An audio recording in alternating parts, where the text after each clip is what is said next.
combat alert. I received a call at work that my wife was in a terrible accident. I told my staff I was heading to the hospital. They were good people and would do everything they could to help me. I told them I would call from the hospital.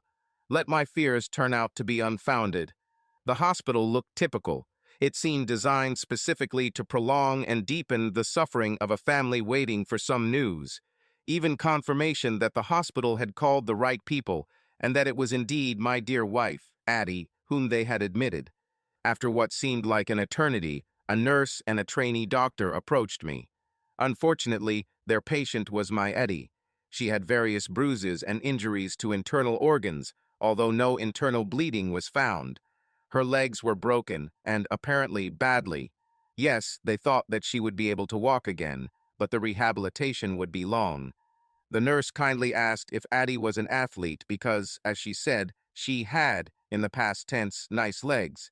God, I thought they were even trained to communicate with relatives. She added that the scarring would be significant, but could be corrected later. However, the shape and tone of the muscles will be impaired. I replied that Addie was a dancer, professionally in her youth, and continued to practice exercises. The nurse nodded understandingly and explained, "That's what I thought. If all goes well, she'll be able to cope with the rehabilitation as she's used to the grueling training." However, she was probably very proud of her legs, so the scars and atrophy may affect her psychologically. You will have to support her emotionally. You must reassure her that we can improve the condition of the skin. If she continues with rehabilitation, then muscle tone should also be restored, but she will probably have reduced abilities in these legs. You need to understand what she is dealing with, to be faced. Wow, the nurse gave me a job to channel my energy while calming many of my fears and preparing me to be a better caregiver for my wife. As you can see, she was trained in interpersonal skills. By proving this, she really took the edge off my considerable anxiety. By painting a picture of the future, she subtly made it clear that there would still be a future. Everything else can be solved. It was skillfully done. They prepared me perfectly to deliver the big news. The car's airbag deployed in the crash, protecting Eddie from other visible injuries, but she was left in a coma with brain swelling. And it was a difficult task. They had to remove a small part of her skull to relieve the pressure caused by the swelling. They said that if the swelling goes down quickly enough, they can put the removed part of the skull back in place. If not, they will install a plate later. They seemed calm about the procedure, but the amount of swelling was causing them concern. Damn, that was a devastating blow. They continued that they had dealt with this level of cerebral swelling before, but it was always a difficult matter, and not always everything ended well. I got down on my knees and told them they could take my vital organs if it would help save her and make her healthy. Just let my Eddie survive. They sat me down and assured me that they were very good at what they did and were doing their best. But such cases were beyond their control, and everything that could be done was being done, which sounded like a great statement to protect their reputation. Then they left me to stew in my thoughts for a few more hours. The nurse later came back to talk to me some more. She said that she sees both a lot of concern from families every day and a lack thereof, so she could understand that I really loved my wife. I told her that I was serious about trading my life for Eddie's and that I would sign whatever paperwork was necessary to do so. She smiled and put her hand on mine, saying it was nice, but that's not how things are done. She said she wanted me to know that they really understood my wife's condition. I called my relatives and told them the news. Then I did the same with my parents. I asked them to start calling a list of family and friends they knew. I called one of Eddie's best friends, Carol, and told her everything, asking her to tell others, which led to a strange conversation. Carol asked me if Addie was alone when the accident happened and where exactly the accident happened. She seemed to make a big deal out of asking what time the accident happened. I just told her that Eddie is in a coma and might die. What does it matter? This is something I should have paid more attention to. Finally, the police came, and they asked me questions such as whether Eddie usually drove the route where the accident happened. Now, I really didn't know what to think about Carol's questions about where Eddie was and whether she was alone. I gave this to the police. One asked if she should be alone. I replied, trying to be as helpful as possible. Well, yes and no. She didn't have any appointments scheduled, but it wouldn't be unusual for a friend to be traveling with her, no matter where she was going. Where exactly was she going? Asked the policeman. I tried not to sound confused. I have no idea, officers. We don't usually go to anything in that part of town. Maybe a new lunch spot or cafe. I suggested a solution that seemed reasonable, even though my stomach started to hurt. Seemingly satisfied, the police began sharing information with me. Ultimately, Addie simply wasn't paying attention and drove through the intersection, ending up partially under the truck. Her legs were broken when the front of her car collapsed. Her body dove forward and her forehead met the deploying airbag. Doctors think this could be what caused her concussion and brain swelling. They confirmed that Addie was alone in the car. I felt some relief. They then informed me that the accident occurred on Highway 8. Previously, I only knew the part of town where the accident occurred, but not the road. 8? It was on the other side of town and not a place we usually go to. There's no easy access to a cafe or anything like that from Route 8. It's only good for apartments and houses. The police saw my confusion. I explained that I had no idea why she was there. He suggested that perhaps she was going to pick up a friend. I said I would ask one of my wife's friends, specifically Carol, who was asking where Eddie was. I wanted to know if this place had any meaning to her. When Carol arrived at the hospital, I asked her right away. She turned pale. What the hell is this? Carol, I need you to tell the whole truth. She responded with phrases straight out of a crime movie. I'll tell you, Jim, I promise, but not here. You have to understand, I'm not your enemy. In fact, I'm your ally. I'm trying to take care of you, not her, right now. Eddie could have been in a terrible accident, in a coma, with broken legs, but she has an entire army to help her. You need someone to take care of you. I wasn't sure what to think about this. Carol was quiet, not mysterious. Carol, I will believe what the doctor told me originally, that Addie should recover, except perhaps her legs. Addie may lose the beauty of her legs, but not their functionality. Plastic surgeons can make them beautiful again, but not that beautiful. Like before, that doesn't matter. I'll stay with her. I love her. I couldn't help but sigh at the accidental irony. Yeah, if only Addie could be like she used to be. Yes, just like before, Carol added thoughtlessly. A few nights later, I was in Eddie's room, sleeping in a different bed there in case she regained consciousness. The nurses often covered me with a curtain when they were working with my wife. Perhaps cleaning the lines and catheters seemed cruel and insensitive in front of her husband. Perhaps they didn't want to wake me. In any case, I would wake up and find the curtain closed.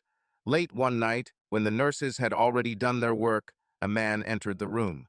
There were male nurses and orderlies, so it wasn't unusual. I didn't show that I was awake, not wanting to scare or embarrass someone who was just trying to do their job. This man didn't notice me at all. That's part of how I realized it was truly terrible. He stopped at Eddie's bed and looked at her for a long time, then apologized to her, even though she was in a coma. He said with tears in his eyes that it was all his fault, because she was coming to him. He began to cry openly. Everyone was wondering why she was where the accident happened, and now I had a terrible answer. I prayed that the situation would change. I felt like I was in a wounded plane, rapidly falling, begging it with all my might, even with my voice, to rise, rise. The man continued to talk, crying more and more. He said all sorts of things, that he didn't want to hurt Eddie's family, that he didn't know who was safe to talk to, because he didn't know who knew what. He said that in this vacuum of information, he simply held away. This is for him to hate. Then he thought about the night nurses. They might not know what her husband looked like. He decided to come and stay, then leave for work early. He was sorry it took him so long. It hurt him to be away, and he was sure it hurt Eddie too. But the plan worked, and the nurses allowed him into her room that night. Maybe they think I'm Jim. I'll only come to you, Eddie, at night. I don't want to hurt you any more than I already have. But I'll never leave you, Eddie. I know you love me. Then he actually burst into tears. This last remark may have been illusory on his part, but it sounded straight from the soul. Everything he said, the victim, not wanting to hurt her family or her embarrassment, sounded like a man sacrificing in pain. Finally, he squeezed out, "You know that I love you too, but I will only come at night." I saw him on his knees, his hands on the bed, his fingertips touching my wife's motionless hand. Then he felt a hand on his shoulder. He turned his head and saw me standing behind him. Even in the dark, I could see his eyes widen in fear. I left my hand on his shoulder. This should have been taken as a sign of reassurance. But when he tried to get up, he realized that I was also holding him in place. I wanted to make sure we understood each other before the punches started flying. I quietly told him, "It will be a bit crowded here, even at night." He tried to get up. I let him lift up a few inches before I pressed down on his shoulder again, bringing him back down. He tried to rise up against me when I said, "Too tight, just like my marriage for the last year." His knees buckled. I was surprised that he showed up. I think it said something good about him. What should a husband say about a lover that he is glad that the guy is not only interested in his wife's body, that he wants all of her? My concern was not with him, but with my wife. You see, I'm not one to tolerate cheating, and I'm not a small person. I think not. I'm sure everyone would have assumed that I would kill him. If there had been another guy, I realized that this guy was there, but I was afraid of the 1% chance that my wife loved him. That's why I didn't kill him. Not killed yet. To do this prematurely would mean that Eddie would never come back to me. My wife didn't know that I knew. But Rob, his name was Rob, now knew exactly what I knew. I wasn't sure how it would end. I had a plan, but the accident made serious adjustments, and her romance seemed unimportant. Only Eddie and her survival were important. This other terrible situation faded into the background. Now I had to deal with her and Rob. Call me a bitch, but Eddie is my heart. She doesn't just own it. She is my heart. Was I ready to forgive this?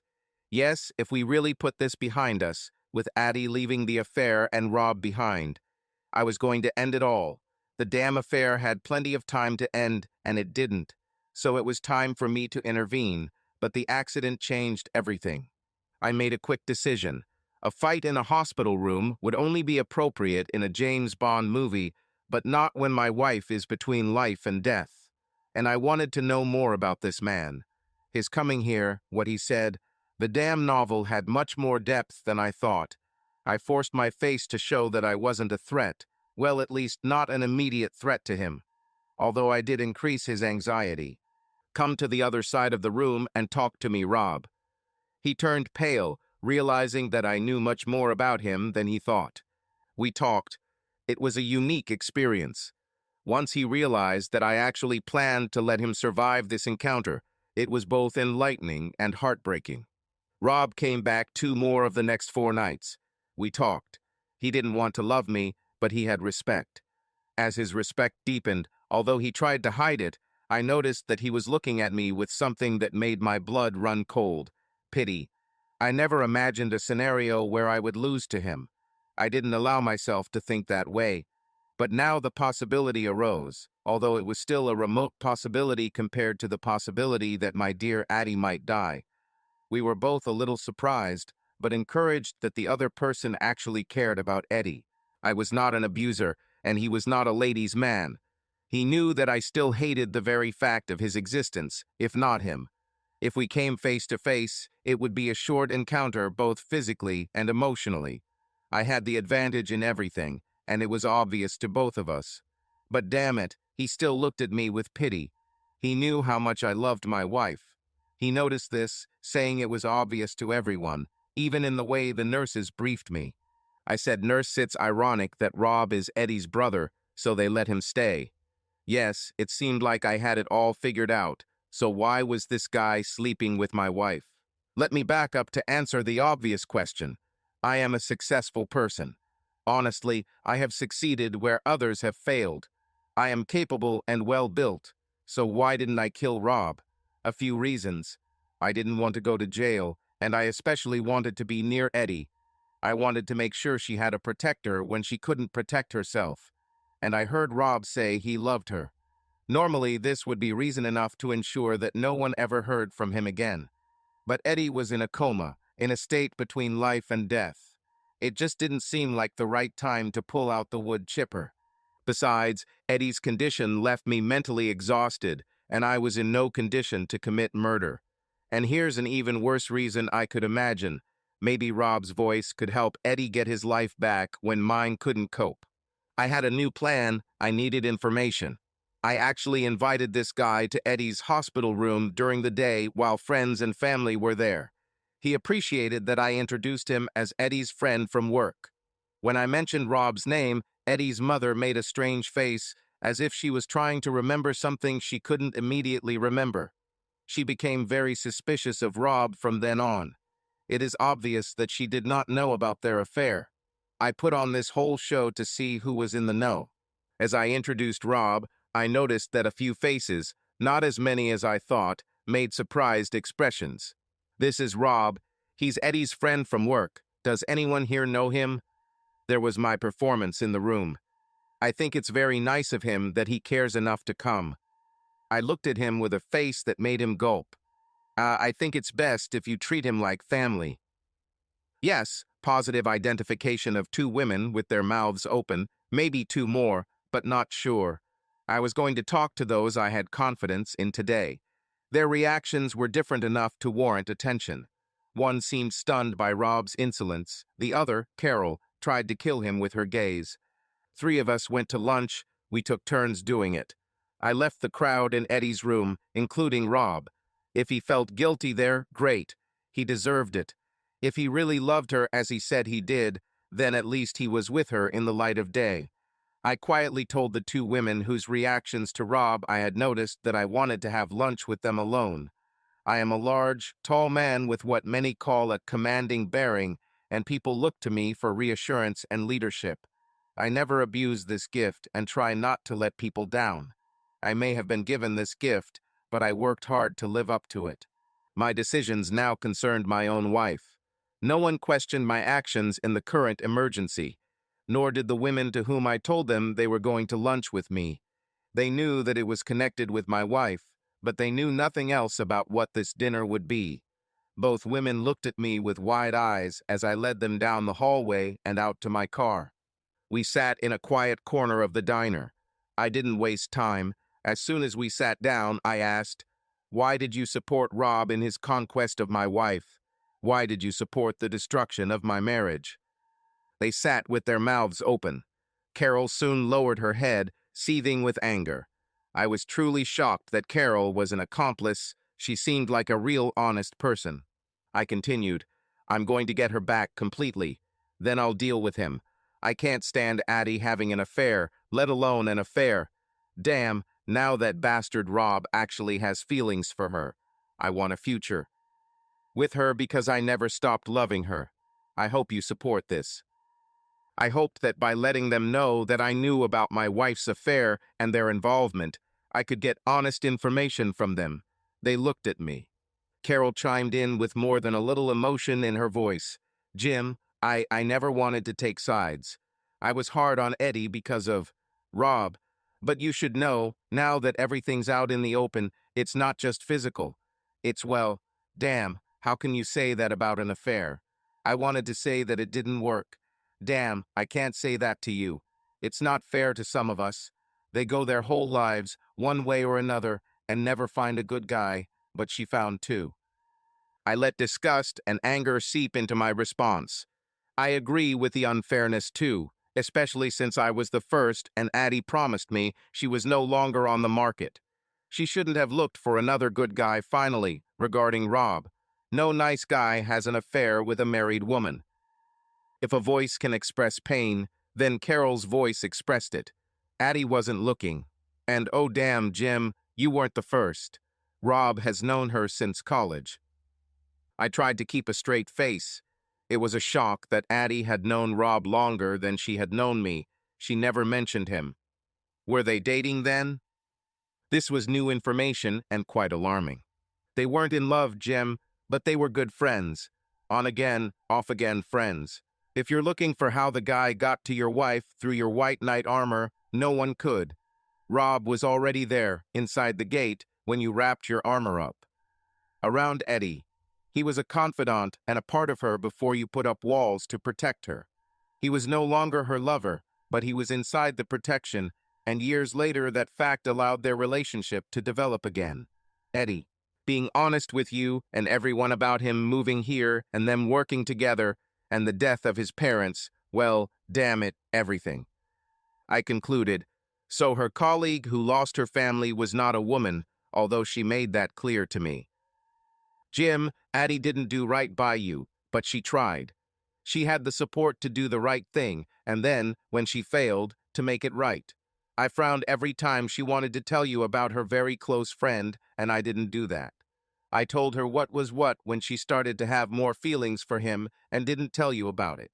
You did a miracle for her and were, wonderful to her family, her friends, and she felt like she couldn't tell you and hurt you. The absolute worst thing about all of this is that if she told you about his problems, you would have accepted him and helped him. I'm sure in the full light of day, their relationship would never have happened. Became love, deeper. I took a huge breath into their broken faces. Love, please no, not from her. Carol shuddered in complete sympathy, but her eyes still burned with anger. Jim, their relationship seemed secret almost by accident because they were ex-lovers. If this fact was widely known in their workplace, it would be more than awkward.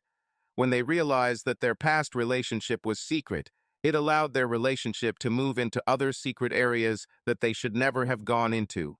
Love can grow in the dark. Sometimes it grows stronger precisely because it is illegal. My face probably expressed incredible bitterness. Obviously, something else was affecting him. Surprised, Carol quietly asked, "You would forgive her even for that, wouldn't you?" Why not answer them? They knew about my humiliation before I did. Some people use this as an expression. I truly believe that Eddie is my better half. She is a part of me. I cannot leave her, at least not easily. It would be like an amputation or something. Trying to cut her out of me would probably kill me. However, losing her when she was the one who deceived me also offends my sense of justice. Still, I have to consider that. Considering herself the worse half, dividing us means removing the bad fabric from her. Carol was truly outraged. This is outrageous. You are a good person. As much as I love my friend, she did a bad thing. She did all bad things. I tilted my head, looking into Carol's eyes.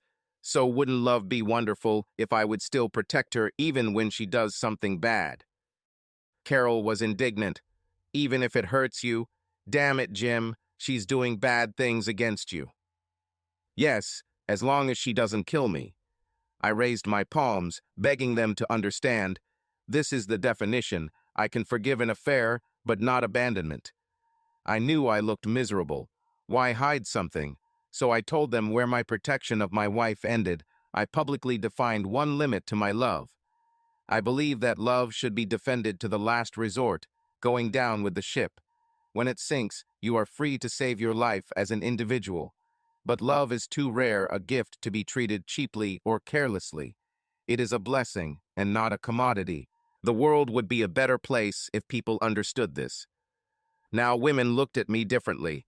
Carol felt what she had felt before, but now even more strongly. The other woman may have been having an affair at work, perhaps living someone else's life. She didn't know me that well, so it was easy to support the two people she knew, Eddie and Rob. I noticed that her devotion was changing. I took another heavy breath. They looked at me, wondering what it meant. Damn it, if it comes down to it, then let it go. I can't believe I brought him in and made him acceptable to everyone, and she loves him in return. I really thought all the deep feelings were on his part, that he was just an ego trip for her. Of course, I thought that she had affection for him, otherwise she wouldn't. I left my sentence unsaid. In fact, I still find it hard to believe that she even did this. Have an affair. My duty is to protect my wife. I have to give her the opportunity to fix this. I love her, so this is doubly important, but I can't accept it. I find it so hard to believe. I would never have thought of this. If I had realized that she had deep feelings for him, I would have taken him to the quarry and made him leave the city, so that she would understand that it was wrong and stop herself, because I didn't want her to get away with it and ever be exposed to it again. I wanted her medicine to be a vaccine against the behavior happening again. I let the wound fester. I just let the infection grow. I was miserable. I thought I was serving love. Instead, it seems like I was playing games with it. But I still had faith in my wife and best friend, even when she betrayed me. This is an example in itself. I forced myself to lower the significance of her time with Rob before the affair, and not before the complete deception, certainly not before the betrayal. My love blinded me. If I served love poorly, it didn't help me much either. Carol looked at me with big, almost surprised eyes. They were silent for a while until I added, "But she has to stop doing bad things. I won't stand for my humiliation. This is the most disgusting thing a wife can do." Now the women looked almost desperate. They supported Eddie and they supported me, even though they knew it might not work out. It seemed like I needed to speak again. Everything the hell seemed to fall on me. "Okay, don't worry. I'll take care of her. We don't have to worry about anything until she gets better. And for sure Eddie will understand that no one, not even him, can love her like I do. Maybe he's a good guy. But honestly, he didn't try to do the right thing. I try my best to do the right thing for Eddie. However, he wants to steal a married woman. It's bad, and it makes him bad.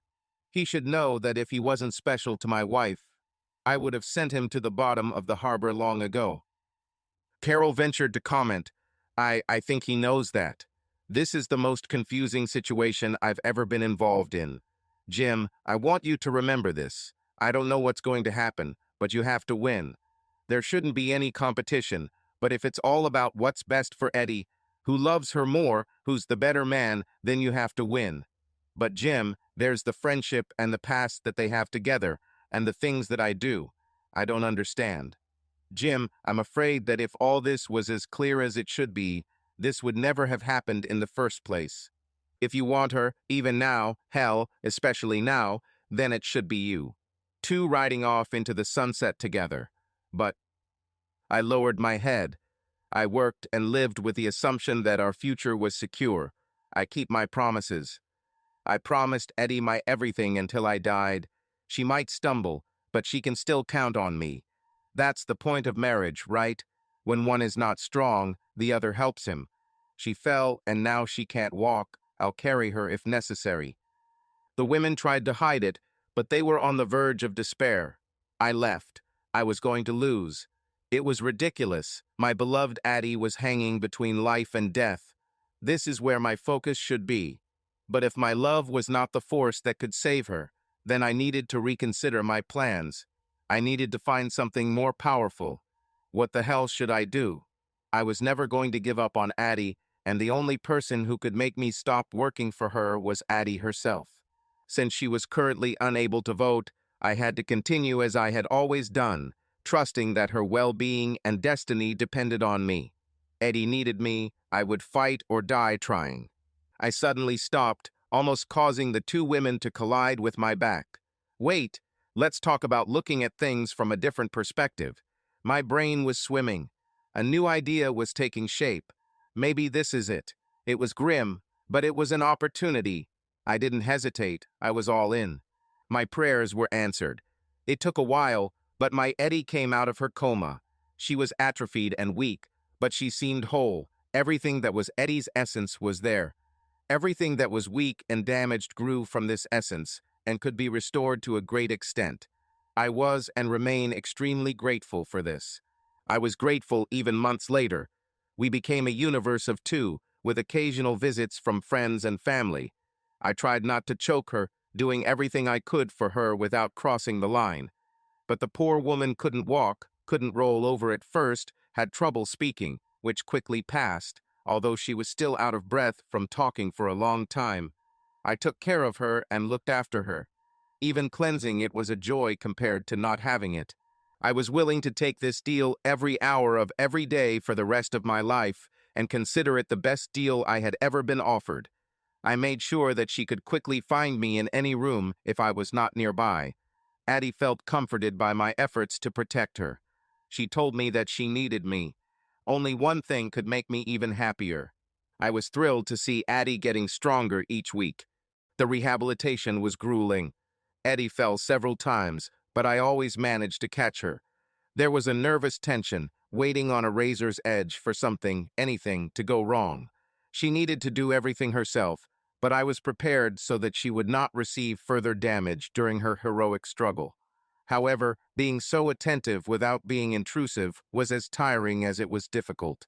I slept well at night from emotional exhaustion. God bless Eddie, she noticed it. Here she was in pain, in a body that had once been a tool she wielded with ease, but was now much like a prison cell. However, she accepted the challenge and met it. And she looked at me in awe, thanking me for what I do for her, saying that she couldn't do it without me, and with tears in her eyes that she never wants to disappoint me. After a while, she began to make progress almost every day. She began to enjoy trips to the rehab center. We started calling everyone there by name. Addie tried to rebuild her muscles and regain the movement she had lost. Very soon, it will be time to use what she has recovered. She tried to support her weight by holding on to the handrails that lined the narrow passage. If her legs couldn't handle it, she had to distribute the weight to her arms and shoulders. Addie noticed that I was standing where I always stood, a little out of her peripheral vision, a little behind, ready to catch her, but out of sight so as not to distract her. She said to me, looking over her shoulder, never letting go of the handrails, "Jim, I want to try to walk, not just get my legs to work. I'm not sure I'm ready, but I want to try. I need something to get through the pain. I need you to be where I can see you and be inspired by you. I need something worthwhile to break through the fear and pain. I need my final destination. Will you do this for me?" I hesitated to let her fall, although I could not deny her this desire. This was what we were striving for. I was amazed that I meant so much to her despite what she had done before the accident. We've talked, but nothing significant yet, focusing on Eddie's rehabilitation. I pushed my pain aside, focusing on hers. I thought she was doing the same thing. From a rehabilitation standpoint, it was a big moment, but for me, her vision of me as her ultimate goal was manna from heaven. This was the result I wanted, although I did not allow myself to hope for it. Addie looked at me as I took my seat at the end of the aisle. I smiled, and she looked at my face and melted a little. Her head tilted, and she couldn't help but blush. Then she became very focused and goal-oriented. She nodded to herself, or to me, I don't know which. She held onto the railings tightly. She took a step, letting out a groan of pain that turned into a low howl as she moved her other leg, putting her weight on it. Her eyes narrowed, but never left mine. Addie almost fell over, bending over as she moved her other leg, putting her weight on it, obviously in a lot of pain. Her eyes closed, but she calmed down when she saw me. She gritted her teeth and pushed herself out with her legs, standing up fully again, letting out a muffled moan that I'm sure she'd never heard. She gave herself a weak smile, the one you feel inside, and which your face simply imitates without conscious thought. One step, then another, then another. Tears streamed down her cheeks, which glowed red with triumph. On the last two steps, I realized that her moan was no longer a sound. It was my name. Addie stood trembling with tension. She stood trembling and smiling. She waited until she saw my proud face, and then her pain seemed to go away. She barely waited for my arms to wrap around her before throwing herself around my neck. She laughed so sincerely that it warmed my soul. Addie directed me, breathlessly, "Put me on the floor and lie with me." She never removed her hands from my neck. "I love you. I love you. You never gave up on me. You love me so much." All I could answer was, "You walked again, Eddie." She placed one hand on my cheek and wrapped the other around my neck, pulling me towards her.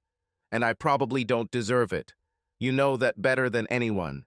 But thanks to you, I'm walking again. I wanted to give this to you as a tribute. You admire what I do well, but I simplify everything so that I keep things in front of me. I never see that I'm losing sight. Yes, I achieve the goal, but I never keep track of how much it costs. I'm afraid of how many victories I might have. Pirhik. In this case, if I wanted to walk again, I had to find a way to overcome the pain. I wanted to walk, but I wanted to honor you, which cost me much more than avoiding any pain. Your help to me is completely different. It's as if you took the hot rod every time. You do this because you love me and refuse to let me down.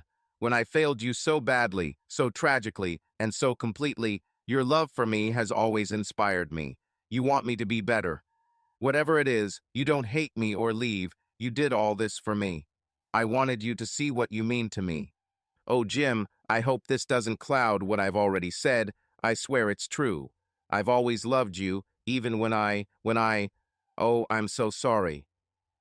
Addie hugged me tightly and didn't feel me pull away as she feared. At that moment, her sobs changed. Strangely, I wasn't sure if she was happy, in pain, or upset. I couldn't read her emotions. Along with the way she phrased her thoughts, it made me feel bad. This was the first time we touched on this terrible topic in such depth.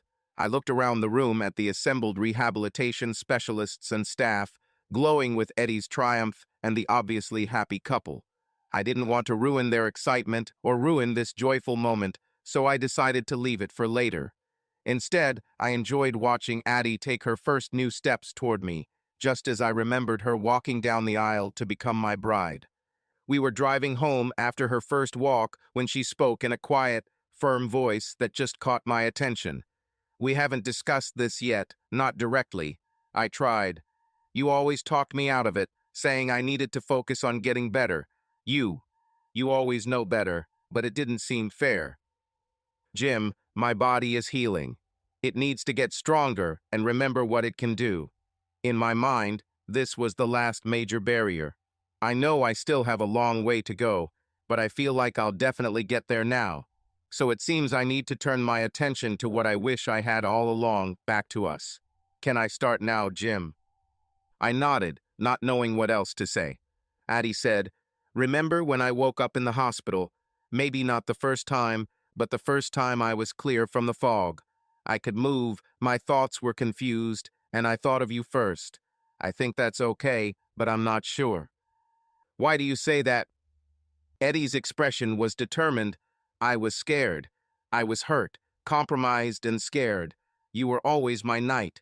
I was in trouble, and I needed you if I was in trouble. When I saw you, I was like, so happy. Of course, I was in trouble, but when I saw you, I knew that no matter how bad it was also as good as it could be, because you would do it like that. You always protect me. I think I'm too good at taking from you. And what I saw soon after only confirmed this proposal in another, more insidious sense. You protect me well, and I take well from you. I was shocked to see Rob. I was amazed, then I had to remember why. It was an ominous feeling. I don't think about Rob consciously. Isn't that weird? I took this as a sign that her affection for him was not true love. It's just always there somewhere, like white noise, background radiation. I took this as a good sign too, as Eddie was always on my mind. Then I looked at you again, and it all came flooding back. I felt really, really lousy, small, even cheap, although that last one was a little unclear. I was definitely ashamed. I felt a wave of unworthiness that I'd never felt before with such intensity. Everyone knew something was wrong, Eddie. You threw up. She looked at me very suspiciously and appraisingly. Jim, about Rob. I didn't want to, but I felt myself lower my head. Anyway, I caught it quickly. Did I make it clear? I think this day has to come sooner or later. But why could I not enjoy this one day of triumph without thinking about that long-forgotten but never defeated scoundrel? Jim, Rob, and I were lovers, back in college. The last 3 words were added hastily. I glanced at her just in time to see her face turn towards the side window. I caught a glimpse of her broken expression reflected in the glass. You should have known that. I should have told you about him a long time ago. He shouldn't have been in the hospital. I'm sorry, I tried to tell you many times. My husband should know my past, and then it became real. Each time I put off the story, because how could I explain my failure without telling you until now? With each new step, I wanted to tell you, except that each last step seemed so terribly accusatory. You're not following me. I missed the next step. Damn, Jim, I really screwed up. Was this the moment she decided to be honest? Do I want this now? Her eyes were wild. She was scared to death. Addie turned to me. Jim, I love you. I'm afraid of losing you. I can't imagine life without you, but I did something terrible. The words flew out of her as if from a martyred soul. She knew she couldn't stop there. She deliberately painted herself into a corner. She didn't want to chicken out. She studied every feature of my face. Jim, you deserve only the best. You are the best, and I don't deserve you. The answer was sincere. Eddie, there is nothing in this world that I want more than you. Never say that again. I wasn't strict with her often. I couldn't restrain myself this time. Her eyes were wide open, listening to my sincerity. She leaned over and grabbed my arm, pressing her face against my shoulder as I drove. I should have told you. I actually misled you. Remember my coworker who lost his family? Well, that coworker wasn't she, it was Rob. Those dinners to support the bereaved were real, but they were with Rob. I should have told you dozens of times, maybe hundreds, but every time I was afraid of hurting you, knowing that I was spending time with. Rob's parents died in the accident, sick. His father was driving her home from dialysis when it happened. I don't know what he told you, but he shouldn't have been in the hospital. His actions weren't always honorable. She quickly added, he's not a bad man, Jim, but he's not a man like you. Eddie looked into my eyes for a long time. You have more discipline than any man I've ever met. You really think about what you have to do. Once you choose a path, you take all the wounds and blows it dictates, never deviating for your own comfort or safety. When troubles happen along the way, you take the brunt of it, knowing that you can handle it. And you always achieve victory time after time. You share it generously, allowing others to enjoy the triumph and illumination, which you yourself are not looking for, striving only for a successful result for everyone. Addie seemed to be searching for words. Jim, Rob is more like an ordinary person. He is flesh and blood and has difficulty controlling his passions. I have never known a man more passionate than you, but you always remain in control. For the rest of us, it's hard.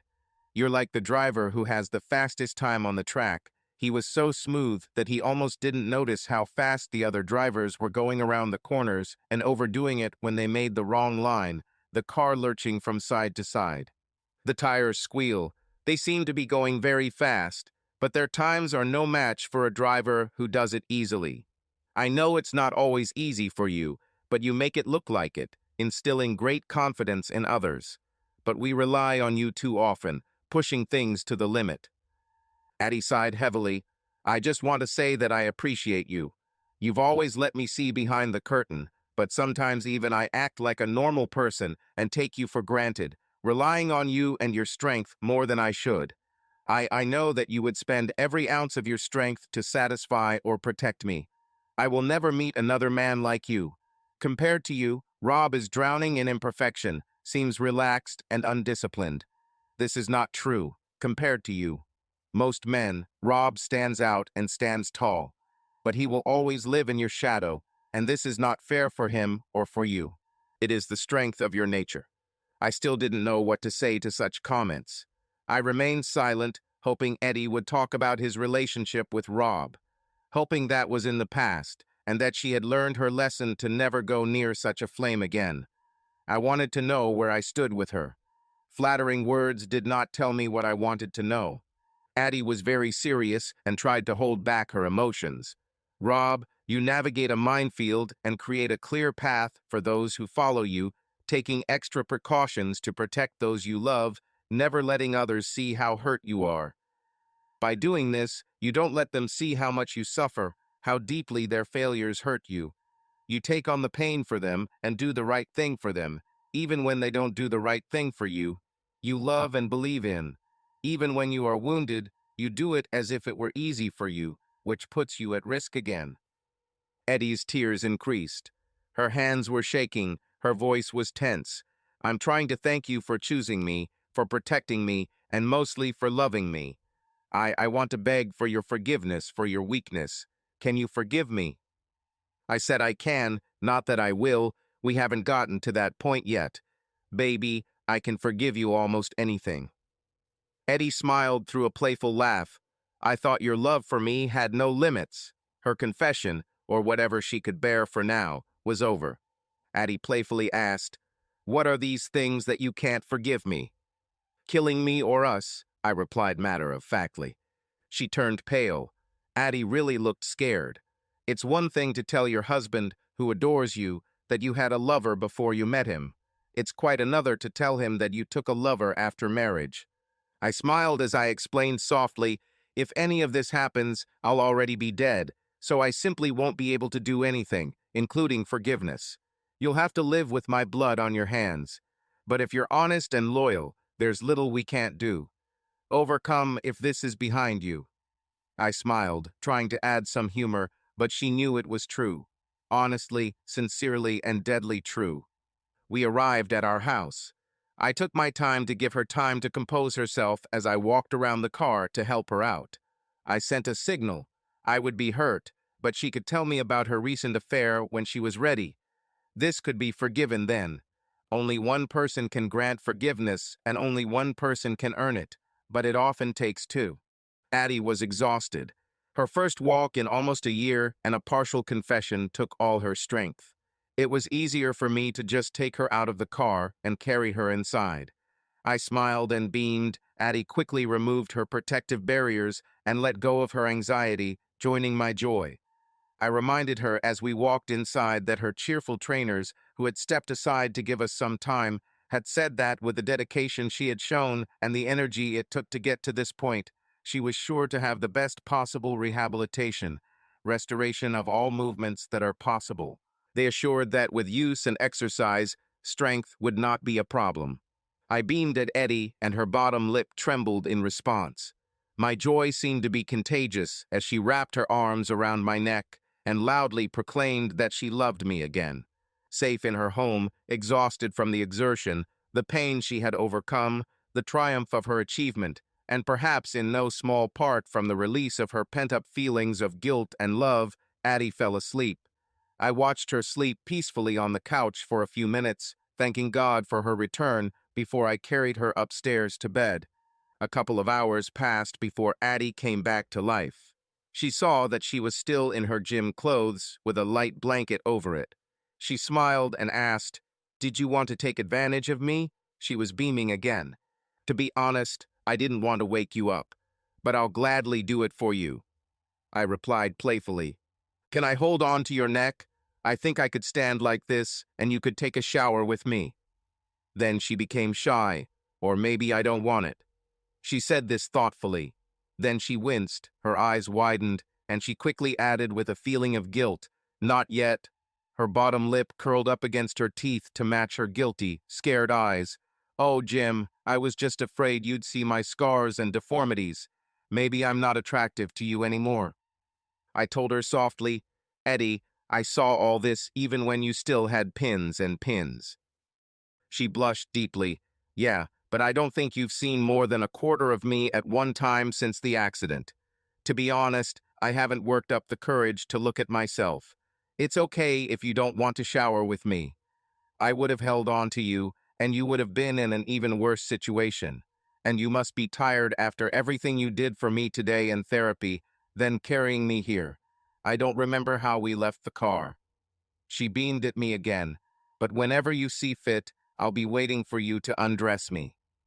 I hesitated before answering, "Baby, please, you had a great day.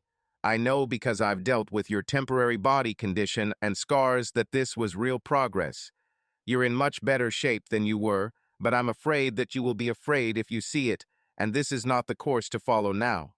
All the worst-looking things are already fading away. They are shadows of what was, and will soon be shadows of what is now. What you did today, and use that energy to move forward." Addie shook her head, not realizing she had made the motion. "Wow, you are something.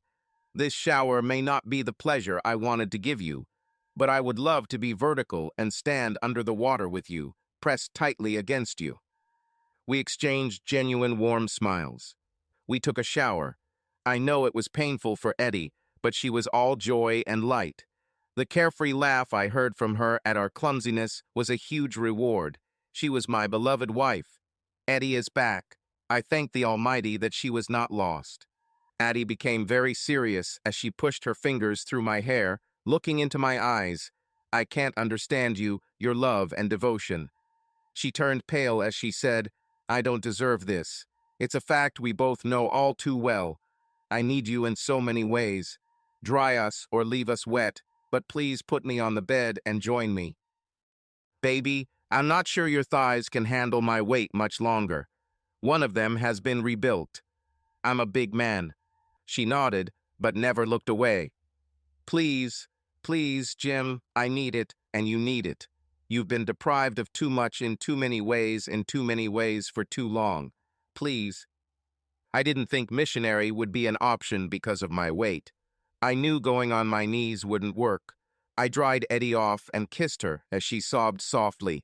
I carried her to the edge of the bed and laid her there. From the way Addie used the word love, I knew she wasn't talking about our physical union. I told her, I will always love you. This is who I am. There was a strange urgency in her words, although she seemed completely sincere. I want to be everything to you, everything you want me to be. Even now, how long has it been with you, and you're holding back so as not to hurt me? How? How can you love me so much, care about me so much? At the end were the unspoken words, after what I did. This is going to sound weird. I'm not sure Addie knew she was actually saying those words out loud. Strange, but that's exactly what I thought then. I remembered her analogy with a smooth driver. Then she said the strangest thing. Please, God, let me get pregnant. Please. I thought about her pregnancy request. It sounded strange, but what kind of man is going to take umbrage as his wife, fervently asking God to allow her to bear him a child? I slept, not yet peacefully, but more contentedly than I had slept in months. When I woke up the next morning, I heard her disappointment. I stayed where I was until my bladder forced me to go to the bathroom. She rarely prayed out loud for my child, but when she thought her days were auspicious, she repeatedly worked to get pregnant with my child. This brings up another point. After the accident and after the surgeries, Eddie's women's days became less frequent and less regular. Her body seemed to have lost its energy to repair itself, taking it from other places, as if copying itself. Why did it occur to me to complain? I was a happy man. My wife is back. We lived in a universe of two. Her family and friends saw the way she looked at me, smiled, patted me on the arm or back, and hugged me as I walked them down the stairs at the end of their visit. There was a serious problem in our marriage. Most men would have left. The situation was made worse by her accident, but I persevered and, through my devotion, prevailed. My father-in-law told me in front of his wife, a man accepts all this work after being betrayed, knowing that all he can get back at him is a scarred and damaged version of the woman who betrayed him. He is wonderful. I love my daughter, but I've never been prouder than I was of my son. He was talking about me. I was deeply touched by this compliment. My mother-in-law hugged me fiercely. I still told him off for saying those things about Eddie. He said, at the end of the day, she is my daughter. I would die for her. But sometimes you have to tell the truth so others don't think you're trying to hide it. I stand by every word. I reminded him that Addie was my wife, and I didn't want to hear things like that. They put their hands on me and smiled. Even rehab, no matter how grueling, was now filled with happy thoughts. There were more victories than failures, and we did it together. Addie always looked at me in awe at the end of the most intense classes. I wanted love, not trepidation, but in many ways we had never been closer. Things had never been better. I thanked again that I was allowed to dig deeper within myself as much as I could to stay and support her or not kill Rob. All the lonely suffering was worth it. Everything is fine. Eddie was alive and mine. My world was complete. This went on for several months. I truly may have been the most contented person on earth. I knew things weren't perfect. Addie hadn't come to terms with her guilt. Of course, she didn't fully confess either. We both knew what she did, but I didn't have the details.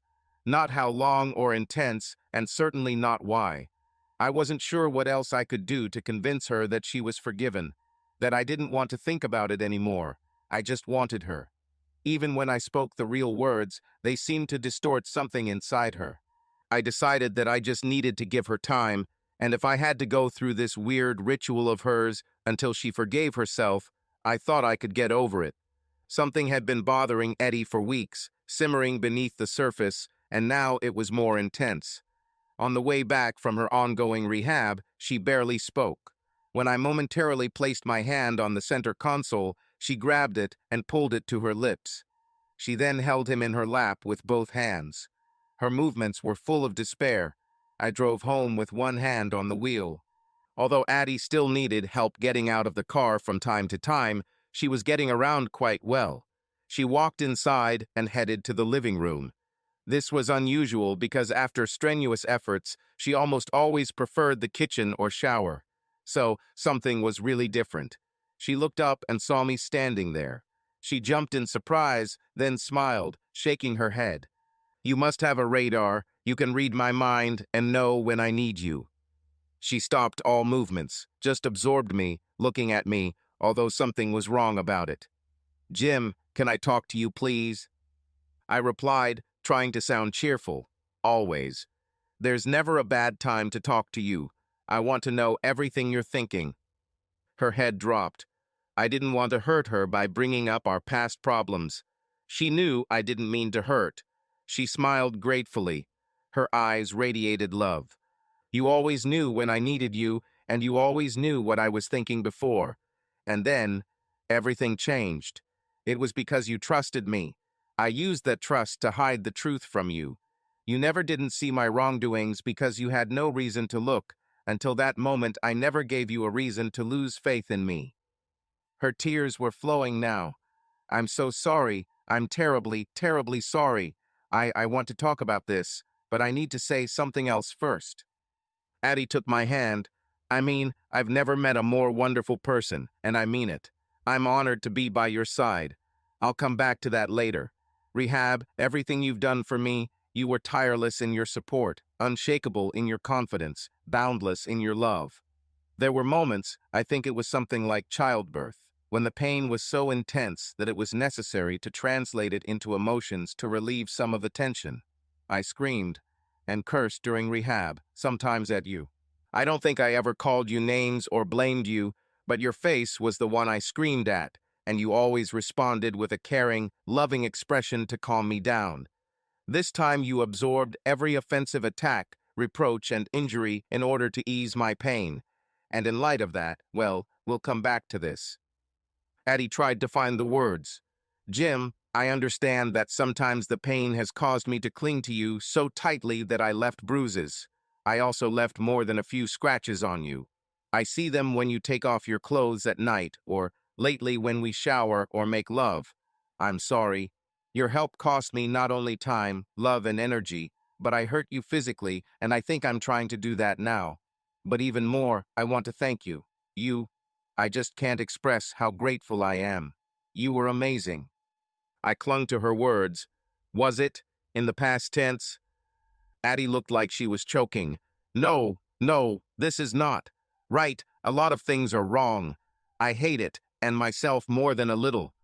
She fell silent for a while. "You even gave me time and space. You should know, my friends and family judged me for. Rob, you even allowed him to come to the hospital. I can't believe your generosity and mercy. I never will. And I never will. You've done more for me than anyone has ever done. I want you to know that I know that, Jim." God bless me. This wasn't exactly what I wanted to hear. Since we were clearing the air, I tried to explain. "I let him come to the hospital at night so he could avoid your family. I didn't want them to hurt you. Also, Eddie, I didn't see the point in you hurting them. I wasn't the one to tell them. Honestly, I don't know how they found out." She turned away and nodded before adding, "And his coming to sit next to me, as well as his existence, hurt you." Addie swallowed before quietly saying, I understand that you were already sitting next to my bed, spending every night next to me, and practically every waking minute you could. And then he showed up at night.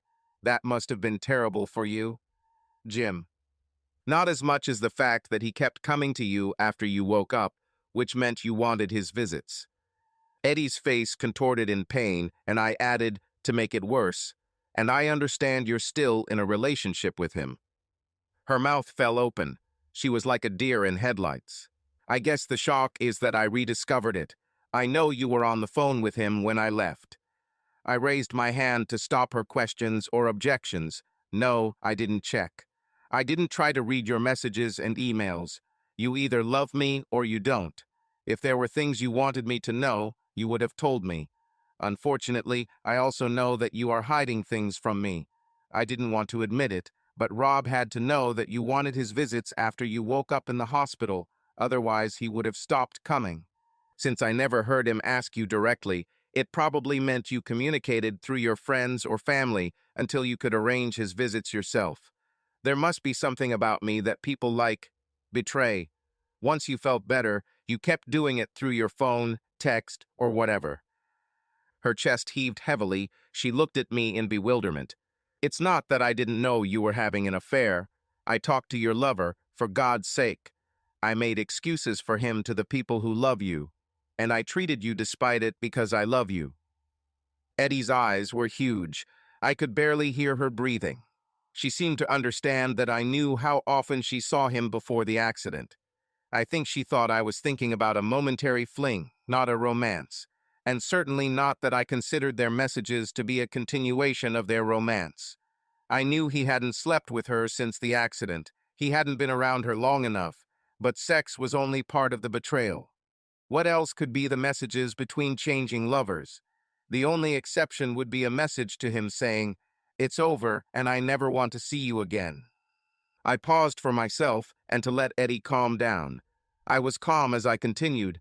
You just said I showed you mercy. Yes, I did. Because I wanted it, because you needed it, and because I need you in my life. Recently, your affair with Rob resumed again, despite my devotion to you. I came home shopping for us and heard you talking on the phone. I walked up the stairs, rejoicing at your joyful voice. I was surprised what friend you were talking to only. To hear the flirtatious tone in your voice when you say his name. I just came back down, giving you what you wanted. You weren't healed yet. Joy helps healing. I didn't mean to ruin your joy at that moment. Although I admit I was half dead when I got to the bottom of the stairs. It killed me that I didn't fill you with that joy because if I did, you wouldn't need it. Knowing that you probably called him as soon as I left was the icing on the cake. You have no idea how many tears I shed for you. I cried because I loved you so much, because you were in terrible pain, you were in a coma, and you gave half of your heart to him.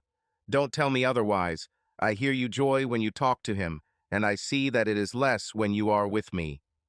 I wasn't angry at her, I was sad about the situation. Addie was quick to respond, Jim, I'm so sorry. It didn't have to be this way, I hate it. I want you to be happy. And Jim, if this means anything to you, I want you. I really do. Eddie turned away, seeing my skepticism. She forced herself to look at me again. My voice remained level, although it became less tolerant. I'm going to let go of my emotions. This has to come to an end, Eddie. You have to ask yourself if you hate this enough, and if you're sorry enough to tell that damn bastard to go away forever and leave us in peace. I gave you enough time to tell him to leave.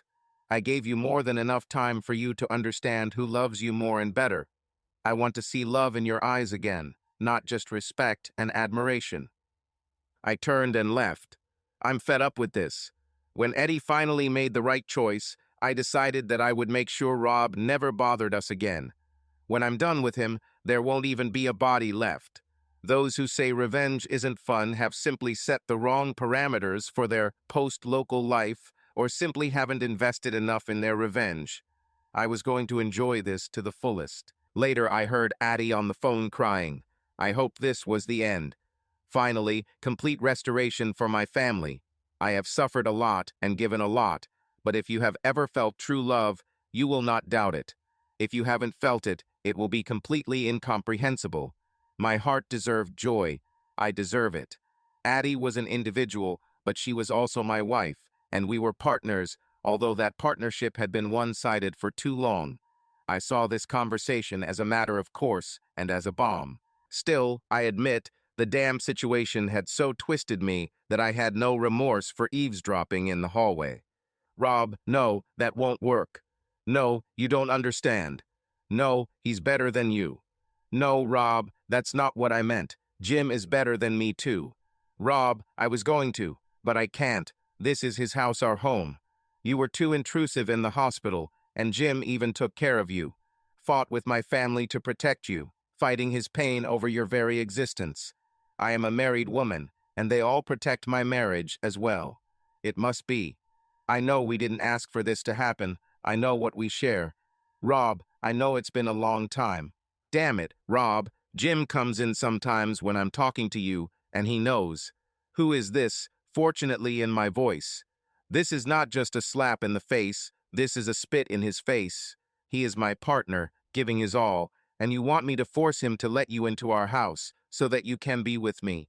I only heard Eddie's side of the conversation, but it sounded incredible to the point of anger. Fine, she protected me, she protected us. Let this bastard show himself for what he is.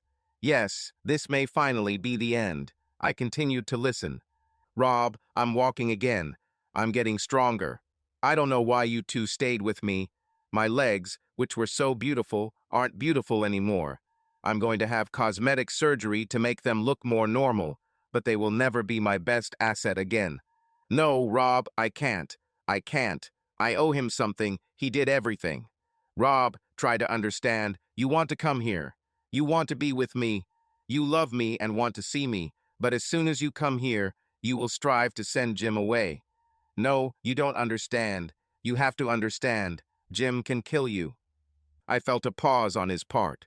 He probably didn't want to hear the woman he loved tell him that his rival was better and could kill him. I'm sure he felt the same way I did when I heard my wife telling another man to stay away, not because she loved me, but because he might get hurt. Addie spoke to Rob again.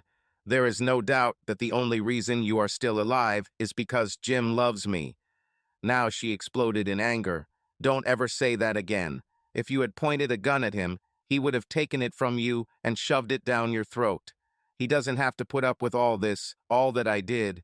He took it all out of me. Because of how much he loves me. That's what keeps you alive.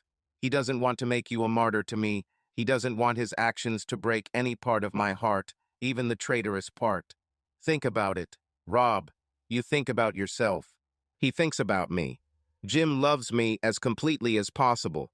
In fact, it goes beyond my understanding, which undermines what he deserves, and in fact, curses me. Me that you won't want to touch me if you see me. No, I won't let you come here.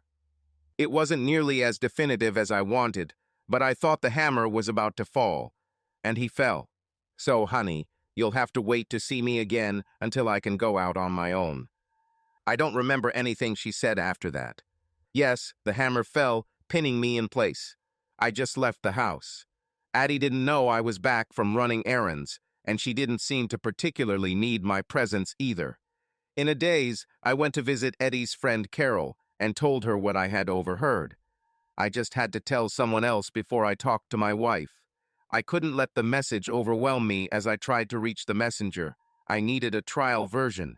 When Carol heard what happened, she gasped loudly in the cafe where we met. Then she actually started crying. She said something about how she wanted to believe in this world. She knew it wasn't perfect, but it could be beautiful, except when it was impossible to see it as anything other than hell. I had to agree. I asked Carol to go to my friend, my wife, and sit with her because I didn't want to be away so long that she would again pollute my love for her while I was talking to her parents. Carol agreed. We separated to attend to our unpleasant duties. When I told them about the situation, Eddie's parents seemed just as heartbroken as I was. I told them, if Rob wins this day and wins her heart, I understand that Addie is your daughter, so I won't see you much after this. That's a tragedy in itself. I love you guys. That bastard will never be our son, Eddie's father exclaimed. So, will you banish your daughter for Christmas? I asked with great sympathy, pointing out their problem. Yes, her father said immediately. I saw Eddie's mother's heartbreak. I put my hand on Eddie's father's shoulder. You know what the worst part of this is, Dad? It wasn't lost on me that I might have called him Daddy for the last time. He's not a bad person. Really, think of a man who's in love with a woman and serves her best by staying away. It's not easy for him.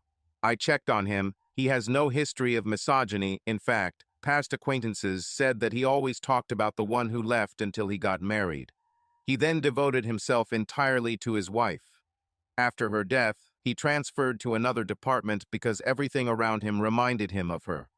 This is what I don't like. He chose to translate here. I want to be closer to my wife. Apparently, something separated them then, which they both regretted. I don't think it matters now. Something that seemed insurmountable in youth that is nonsense in adulthood, or cheating, if you'll allow the pun. Eddie is an honest woman, but she decided to discredit herself, rather than the alternative of separating her from Rob. My mother-in-law said, "But Jim, I talked to him at the hospital, thanks to you, by the way. I finally remembered where I heard about him before. He dated Eddie in the past. As a man, he's probably not bad, but he's not you. What you have done for our daughter throughout our marriage, especially after this accident, and if I understand correctly, since you found out about her betrayal, is simply beyond praise. Rob wouldn't be Eddie's choice." She practically begged me to agree with her. I was hoping for that too. I don't know what else I could have done. I hoped that what I did would be more than enough. But it might not be enough, and you needed to know that. We all need to prepare for that possibility. It's funny, but I feel guilty for not giving her the benefit of the doubt. I felt this way all this time, and every time I was spat in the face for my attention. We looked at each other, feeling helpless in front of the train heading towards the destroyed bridge. I drove home slowly. I needed to clear my head. I loved driving, so it was a nice escape in the eye of the hurricane, waiting for its walls to come. When I got home, Carol heard me and flew down the stairs. Sobbing, she hugged me. "Take care of yourself, Jim. I hope you can be happy now." I had no idea what happened to cause Carol's actions, and I couldn't tell through her sobs whether her message foreshadowed something good or bad. She pushed through past me, quickly running away from my house. I headed upstairs to our bedroom, where my wife was also crying. Addie looked at me with a broken heart. Jim, my good friend Carol, out of love for me, just gave me the lecture of a lifetime. She is lonely in life, and I have the most devoted and capable loving husband in the world. I would die for a man who would care for her even a small part of how you love me. I know that I was terrible to you. I wanted, I yearned, I prayed to become better. Addie paused for a moment, shaking her head sadly. Carol had just finished talking to me when my parents called. They said that you were with them, and that you heard my conversation with Rob. I thought that Carol knew about it too, but decided not to tell me, thinking that it's better to try to reach me with a different tact than through guilt for telling the truth. My parents happily used the ammunition Carol left behind. They said you were ecstatic, thinking you heard me tell Rob to leave, and were almost to the bedroom door when you heard me agreeing to see him later. Jim, I was hoping to see him in person because... Wait, I'm getting ahead of myself. Please, Jim, believe in me a little more, and forgive me for what I'm about to say. I hope with every fiber that you will be happy to some extent when this conversation ends. Jim, you know me. I don't give my heart away easily. And since then, I'm sorry, Jim. Since I was with Rob years ago, I can't give my body without love. He and I loved each other when we were close. When we stopped dating, I thought that love in my life was over. Like everyone else, I crave intimacy, but I couldn't lie with another man until you came into my life.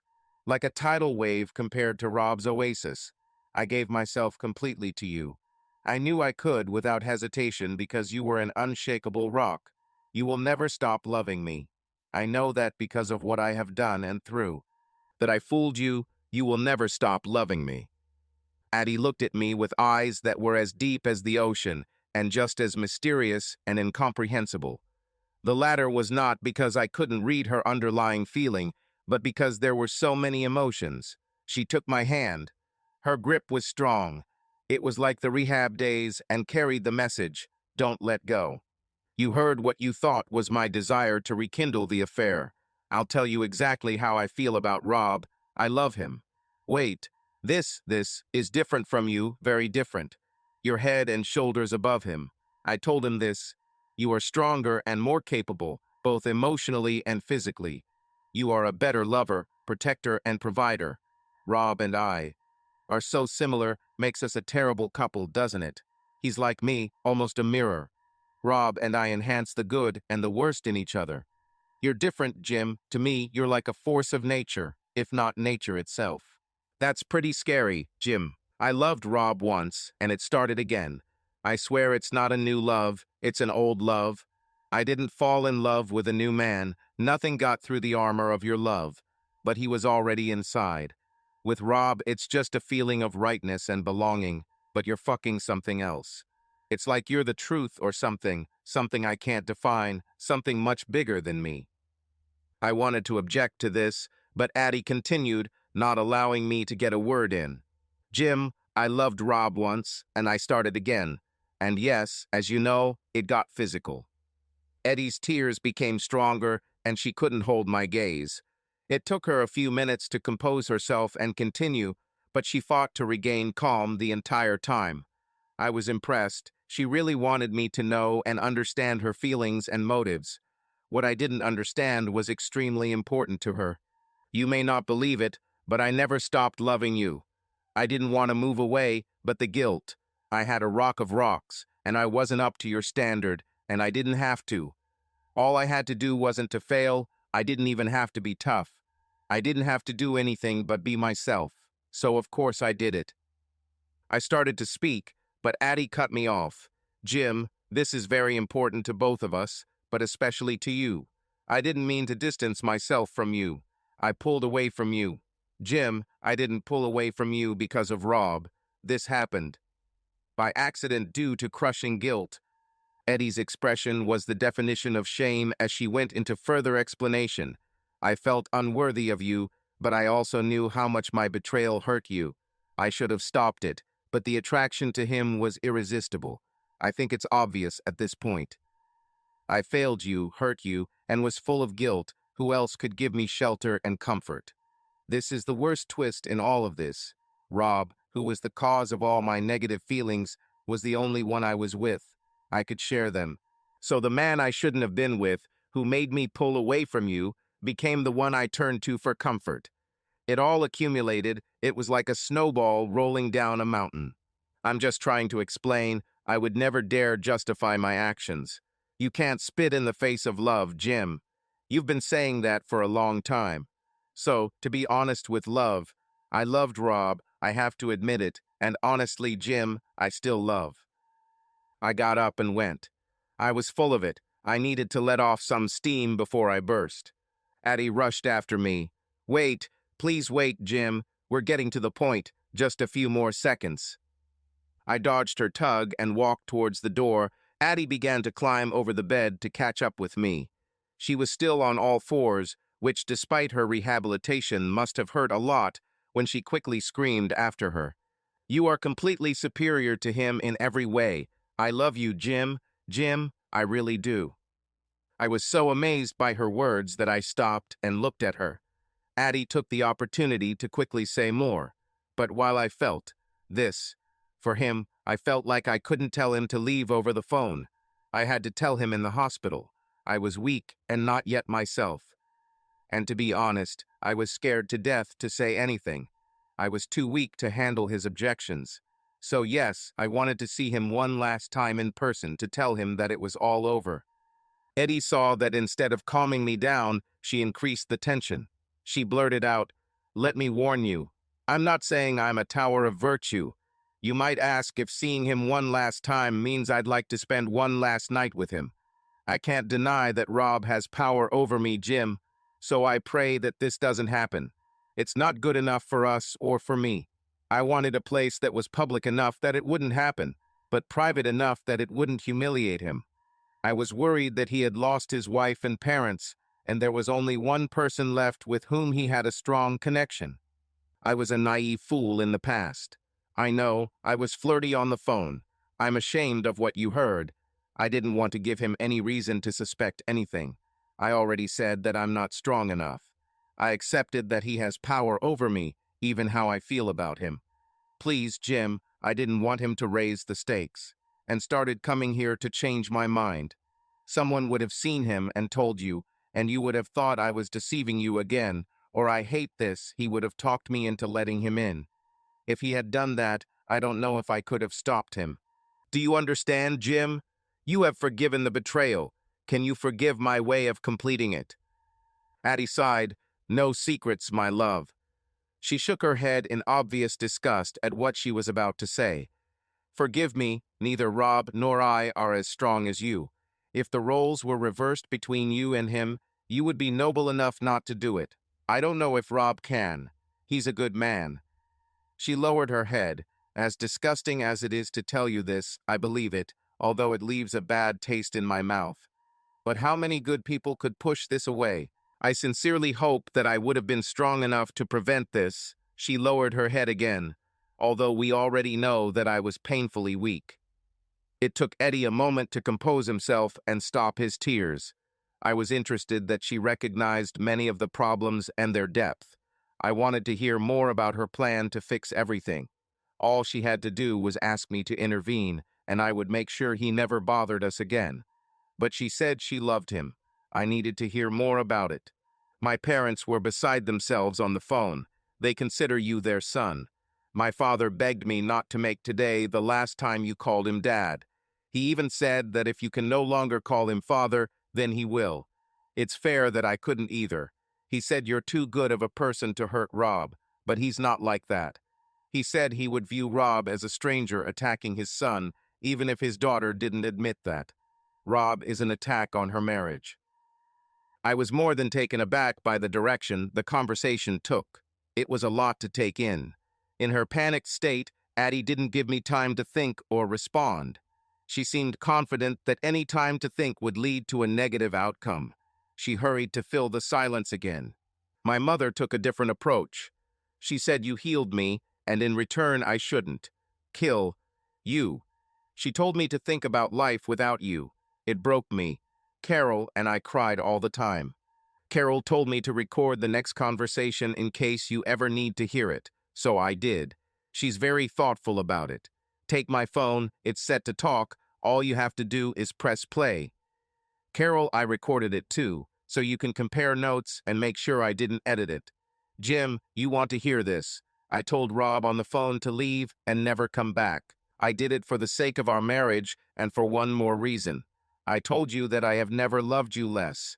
Well, when I thanked you for helping me in rehab, I thanked and praised you and even asked for your blessing, but I couldn't believe it. I never told you that I loved you. You didn't tell Carol, and she told me, Jim, I hurt you in so many ways. Myself for a long time, even before I heard that I would see Rob in person. Of course, you thought that I chose him.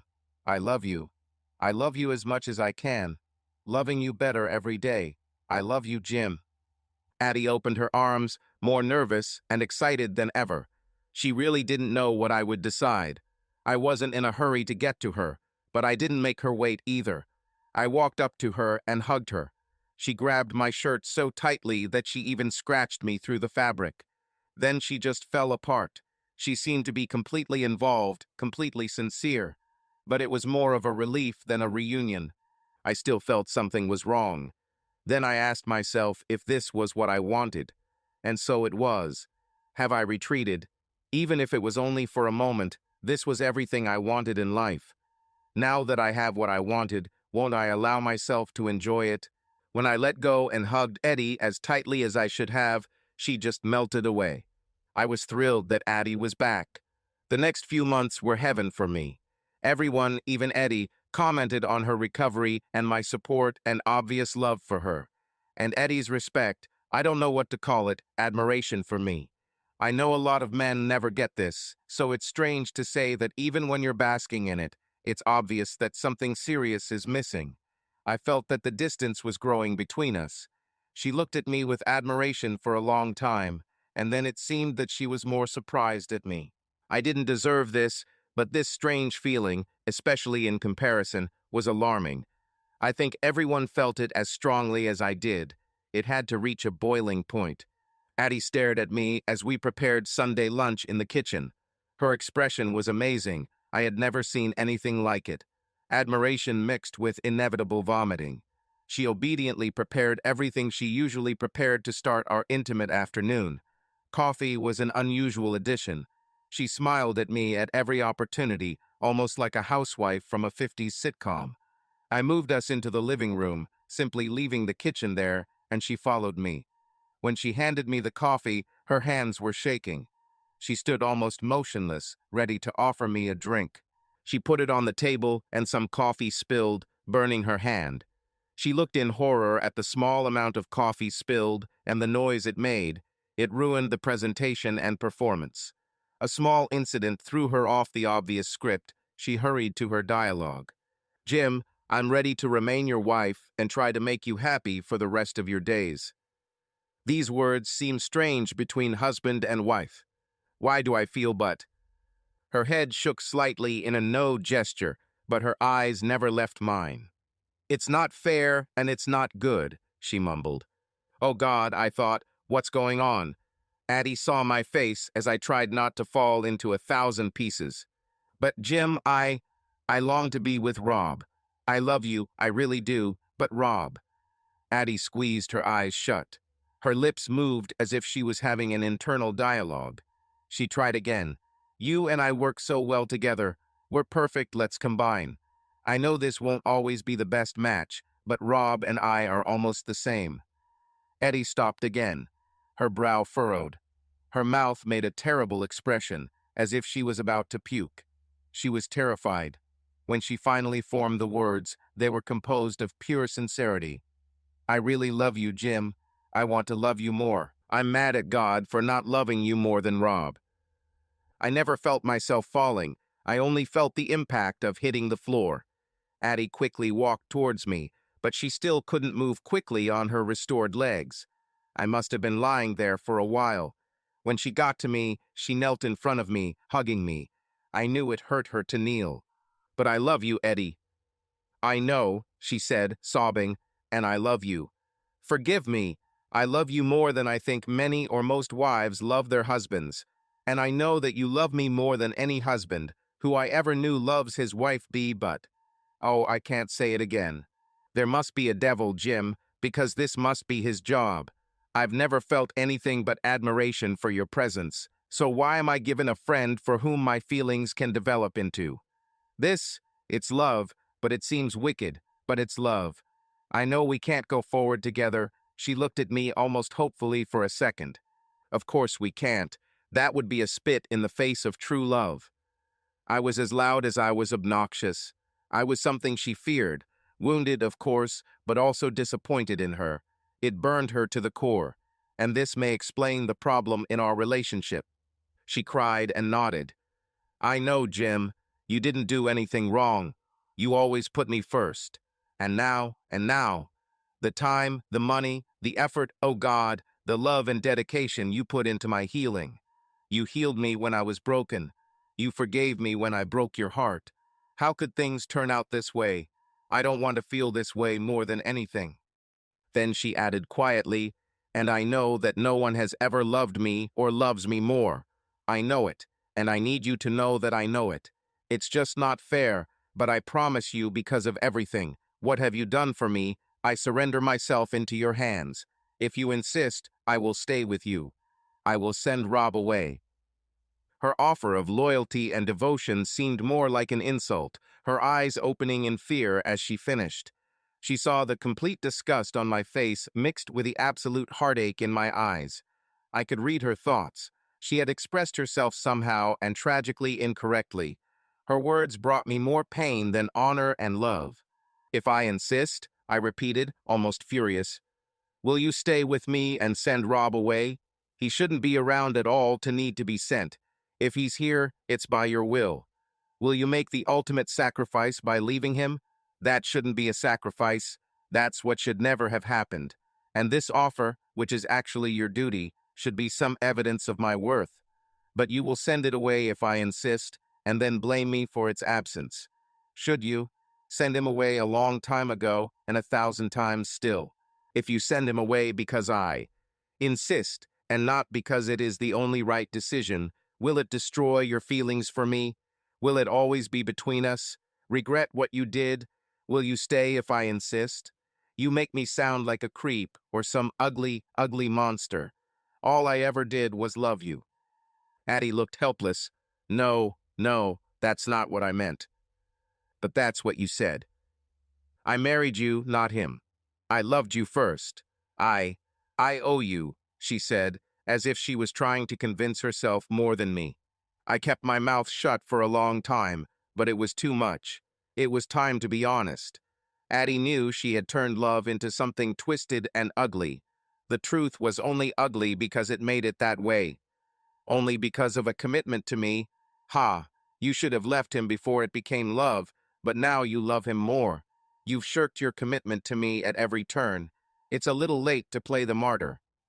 She turned away. I can't tell you how sorry I am.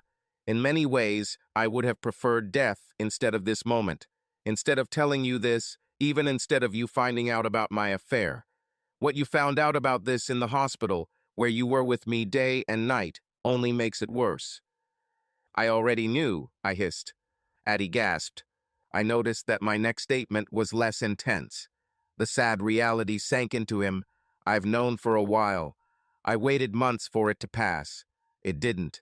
I wanted you to see it as a dirty deal. You didn't. I wanted you to choose me. You didn't. Chose. It was killing me. We had a weekend planned before your accident. I planned to talk about it all then. I was going to make you see how dirty it was, then I was going to send Rob away. Eddie was shocked. She cried and cried, oh God, Jim, maybe I got my wish. What do you mean? My point is that I would rather die than ever tell you this. Maybe I should have died in the accident. I was on my way to Rob's when it happened. I planned, oh God, this is not fair, nothing is right, neither then nor now. You and I planned to go away for the weekend. Instead, I planned, but I tried to talk myself out of telling you on the Friday before we left that I'm leaving you too. Be with Rob. My righteous anger went out like a candle. Addie tried to explain, my mindset was that you didn't have to see anyone or deal with this all weekend because we were planning on going away together. So if I left you on Friday, you'd have that time, away from everyone to gather myself before facing the real world, without me. Eddie's eyes practically projected tears. Mine were supposed to be lasers, but they were cold. I thought, oh my God, she's still talking. But Jim, it also seemed cruel to tell you and leave you to wallow in it. I never meant to hurt you, never to be cruel to you.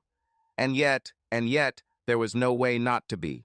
Now knowing that you already knew and were going to take me away to save our union at the very time I was planning to destroy, it is heartbreaking in itself. I thought I couldn't feel worse. I'm damned, aren't I? Addie asked herself out loud. How can you be cursed because of love? Then, to her credit, Addie thought about how that remark hurt me. Her face turned towards me with wide eyes. I'm sorry, Jim, it was thoughtless. Her eyes were huge and full of fear, as if she saw me burning at the stake. I shook my head to clear my thoughts and replied, yes, mindlessly. No, not cursed. You, my love, will have the blessings of love. You will feel bad about me, fair enough, but you will have Rob to hug and comfort you, and you will have someone to whom you can give your love. Let me tell you what it means to be cursed because of love. I love someone who does not want my love, who will not accept my love. The terrible math added up in my head. It looks like it's true. I'm cursed because of love. Eddie's face became a mask of horror, as if she had seen the revelation of all-consuming doom. She feared the curse because of love, and miraculously escaped it, but only by sending me to suffer her fate. Oh, my Lord, Jim, what have I done? I never wanted this to happen. I would have died to prevent it. But I did. You can't pay for my sin, but you pay. Jim, please, How can I stop this? Eddie, I will fight to the death for you if you let me. Do you want me to win your heart? This was the last chance for the biggest thing I had found in life. Addie was sobbing, just sobbing. Jim, I love you. I don't know what you'll make of this, and it hurts Rob. But I tried to seduce you into loving me when I had favorable days. I stopped taking the pills after the accident. It was a chemical we could lose to avoid potential interactions with other medications the doctors were giving me. You were my nurse. Somehow you needed to clean and deal with my women's mechanization nature only strengthened everything that was wrong. But you didn't even wrinkle your nose. I cried for many reasons, the main one being that I wanted to be pregnant, and only with your child. I was completely yours all this time. Pregnancy would force me to make a choice. You wanted to stay with me, and I would raise your child and leave everything else, including Rob. It was cowardly, but it would take the decision off my plate, and I would enjoy being your wife and the mother of your children. Having your children would take you to an even higher level. But Jim, this is also where some of the disconnect occurs. Explain this, Eddie, because I believe that you just chose another man over me, and at the same time wanted to be with me and raise my children. I cannot reconcile these opposing desires. She almost screamed, but it's true. I wouldn't be torn, not one bit. You may be on a different plane than me. There are times, many of them, when I feel like I can't reach you. But you love me completely, and I love you, and oh God, you must always put the children first, so that the decision would be made for me. Any personal desires would be overcome, circumvented, and deceived, since the circumstances would be completely different. I prayed about guidance, and the thought of having your children came to me. I thought it was the answer to my prayers, but it did not happen. The doctor says that I will function properly again, but I am still so weak that my body is not yet completely restored reproduction, and that conception decreases when a woman is under stress. This was my doctor's best answer as to why there was no prayer. Answered. If she was, I would be completely with you. I swear to you, Jim, I would be completely with you. Her face was joyful at the thought of no longer being torn between two loves. Then she was sad, returning to where she had led us. As it is, I have a decision to make, and I'm torn. I'm not completely with you. I know what I have to do in these circumstances. Jim, I am as honest as possible with you, for your sake, for our sake, and even for my own sake. Thinking about you, I sincerely wish that these were not such circumstances. So much of me loves you. So much of my heart loves you, but with a heart, it's all or nothing. I'm terribly sorry, Jim, my heart wants Rob. It's a good thing I was on the floor, otherwise I would have fallen again. I'm sure I looked dazed and lost. I looked at my beloved wife, who is now hovering above me, and everything seemed unreal. At the same time, my heart was breaking, and I felt like I was dying. Honestly, if it was real and I could choose to die, I would seriously consider the possibility. Eddie looked strange. She turned gray again. Oh, Jim, that's something you can't forgive, can it? Oh, Jim, you can't die. And I can't be the instrument that kills you. Oh, Jim. Addie looked broken and guilty, but I felt that maybe not all the blame was mine. And I don't know if what she did next was meant to make amends to the other or to support me and keep me from being destroyed by letting me know that I was in the presence of an enemy. Rob is here, Jim. Can I let him in? All I could think about were the lines from the Ave Maria prayer at the hour of our death. To understand how deeply I felt this, understand that I am not Catholic. Strangely, I felt my heart beating faster. It was not a blow of love. It was the trembling of a mortally wounded man who must save his children from a car accident before they get hurt too. There was something contemptuous in my disappointment. Here, you brought him here for this conversation. This is extremely ungrateful. I backtracked on most of the words I was thinking of using. Even so, Addie acted as if part of her had simply fallen to the floor next to me. Sorry, I didn't mean to ruin it. But no, don't forgive me. She should have known what was going on. She deserved it. It also gives absolute falsehood to your words about loving me and absolute confirmation to your statement about the insufficiency of your love for me. Insufficiency by absence. I paused, then added, well, of course. The wages of the vanquished are mine. No mercy, no dignity, only the taste of ashes. I shook my head. I don't deserve much of this, Eddie, but I don't deserve this extra humiliation at all. This is as personal as it gets for me, and you invite fans to celebrate my downfall. You must hate me. We could at least do this. Privately, share me intimately instead of publicly. Are you filming this for the internet? This hooked me, and I had to consider my options. Many actions, both good and bad, can be exactly the same and are determined only by the motivation behind them. Eddie bent under some large, invisible weight. She curled up on her hip, raising herself up with her arms outstretched. She tried to say something. It sounded like she was choking. Something like, no, or I didn't mean it that way. I wasn't sure her motives mattered much since they were gut punches while I was on the floor anyway. And I shouldn't have been on the floor in the first place. I'll still feel sorry for her even if she can't be decent to me. Strangely, it seemed like she intended it to be some kind of slow, controlled decline for me, rather than what it turned out to be. She knew me. How could she believe that it would be anything else? To hell with it, she made her choice. Let's see what else she had planned. I nodded to her to let her lover in. As soon as Rob heard me agree to enter, he walked in and stood next to Eddie, holding her between us. I had no desire to stay with her if she wanted him around. I pulled myself together and stood up. I went to the computer. Our home had a sophisticated security system that I installed while it was being restored. I wanted to know if Eddie needed help, if she was in trouble anywhere. I wanted her to know that she could reach out to me from anywhere. I made a copy of our recent conversation in the living room and sent it to my phone. Rob and Eddie didn't care what I was doing. They were too caught up in their feelings.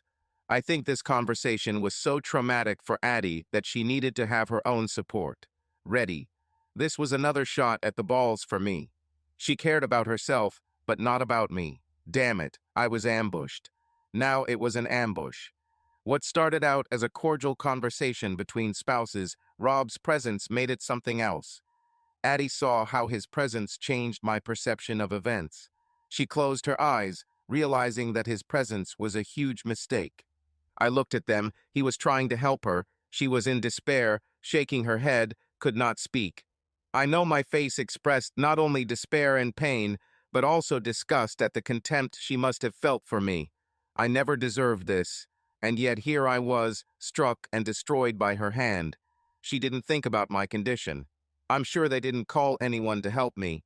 They moved forward, starting to heal so they could love. I was yesterday's hero and yesterday's news. Sometimes a good guy gets bored, sometimes he does things for himself. I looked at Rob with hostility. The situation was bad enough, but he didn't belong here. He saw my angry look. So many emotions to juggle. Thank you too, I thought. For his part, Rob was reluctant to speak.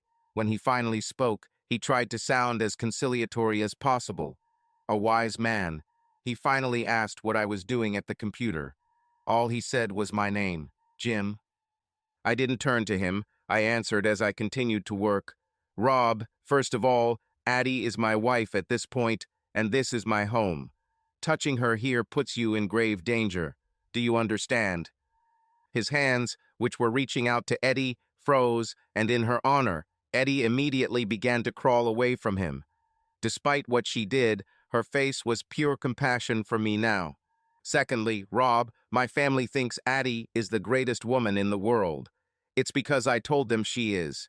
Addie's parents told me they couldn't imagine a better life partner for their daughter than me.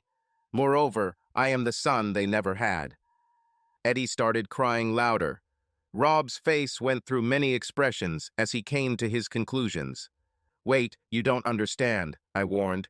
Some who know us as a couple, or perhaps friends who are more mine than hers, will want revenge. Some will be angry at Eddie or me, and so on.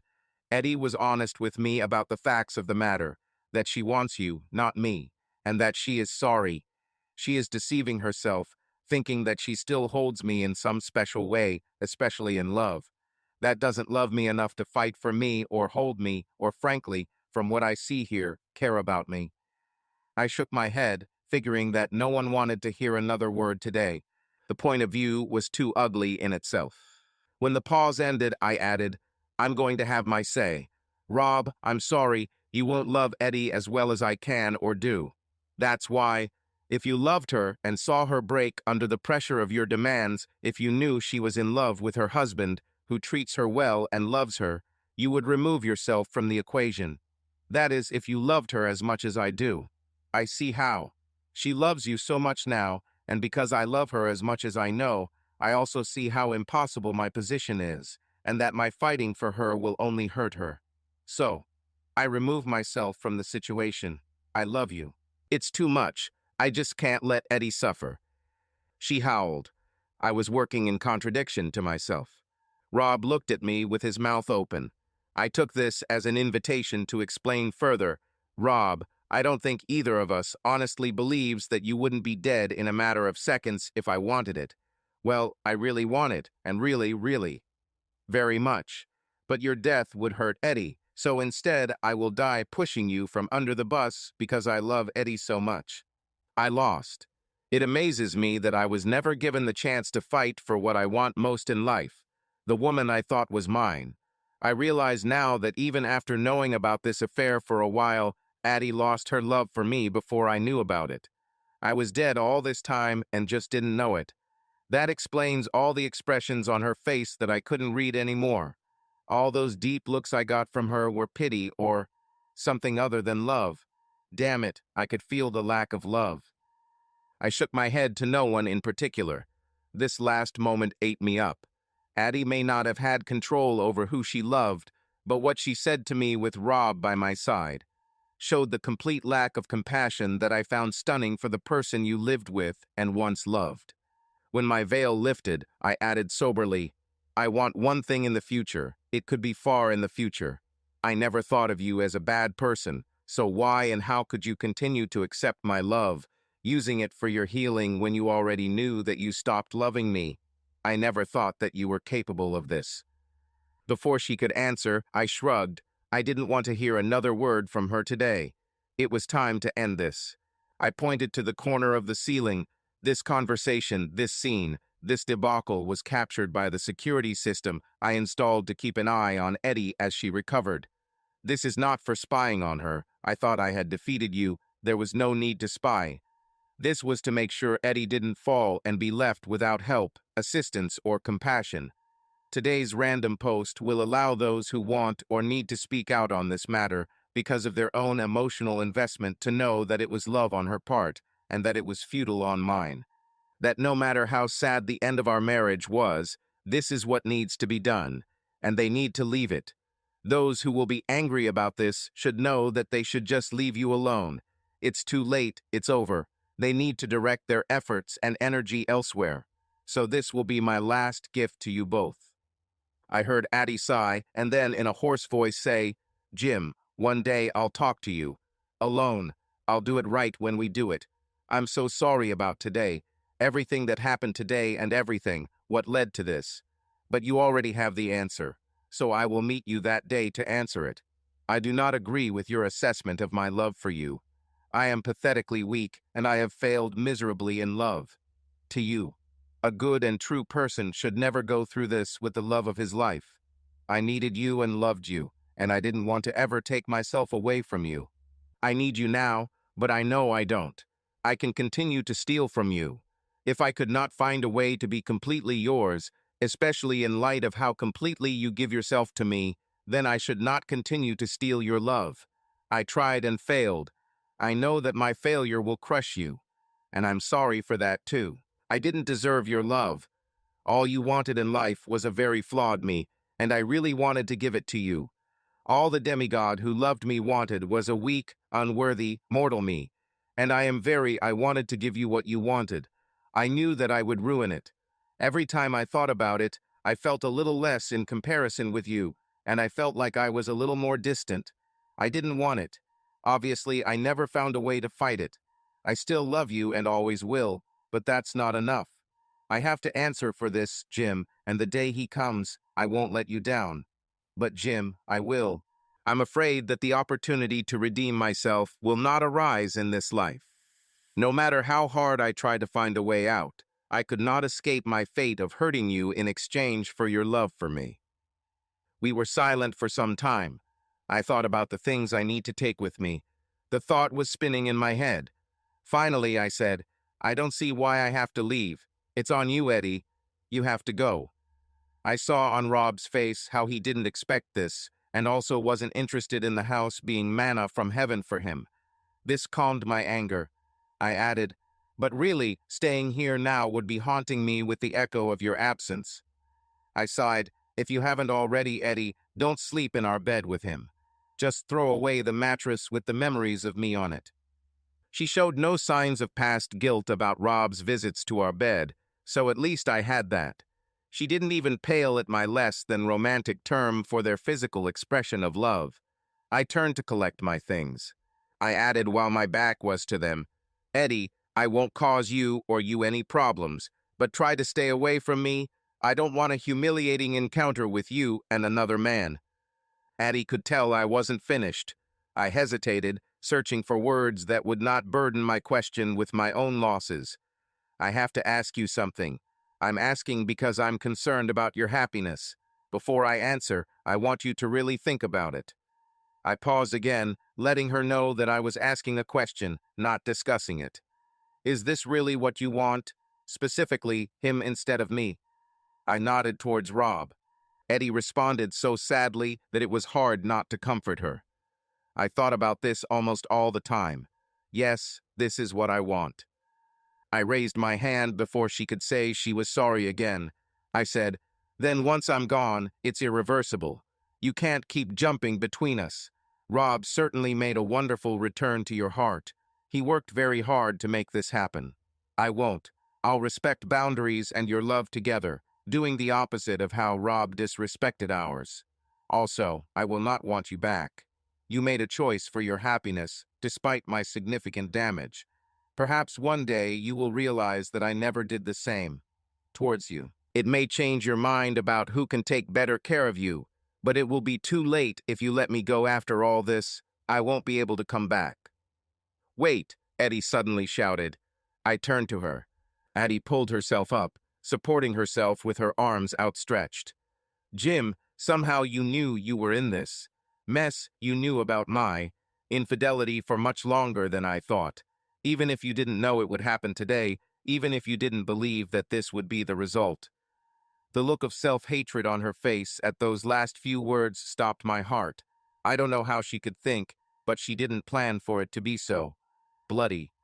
Jim, please tell me, like the smartest person I know, that you have a contingency plan to do something, to be with someone, if things go wrong with us. Please, Jim, tell me that you do not remain there, without help or compassion. The sadness with which she repeated my words earlier was terrifying.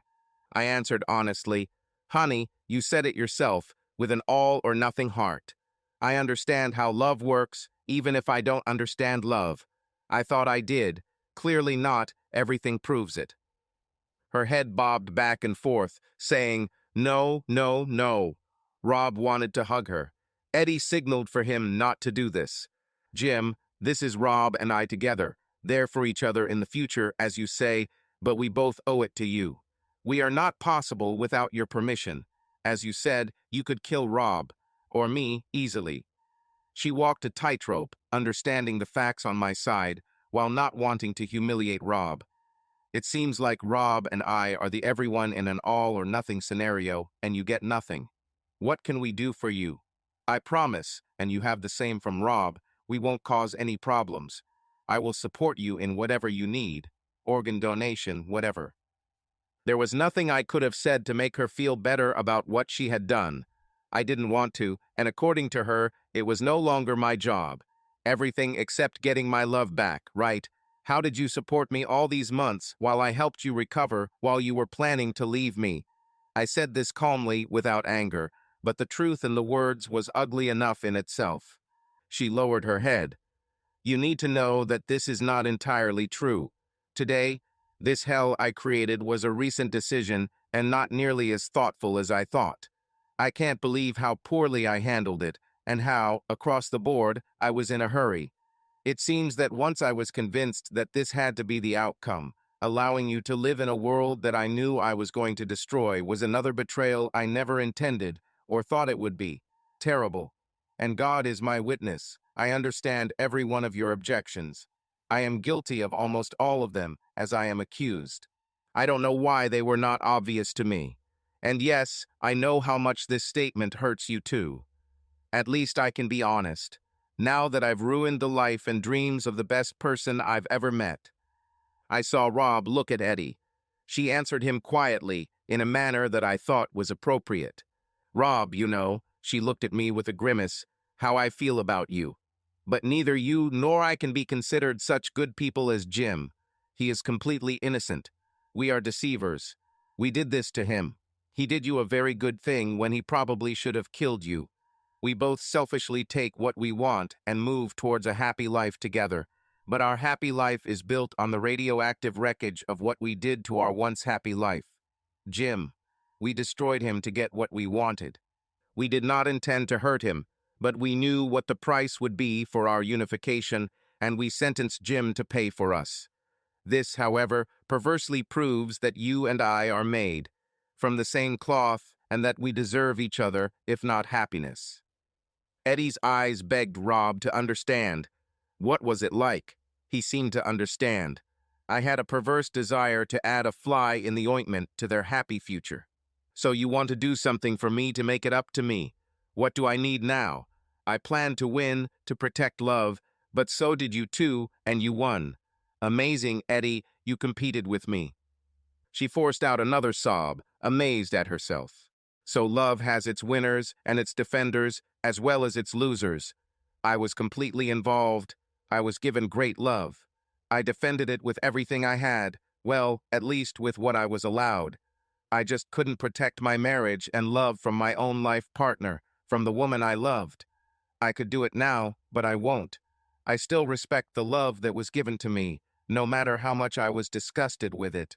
Outcome. Eddie's fists shook in a perfect display of desperate bitterness.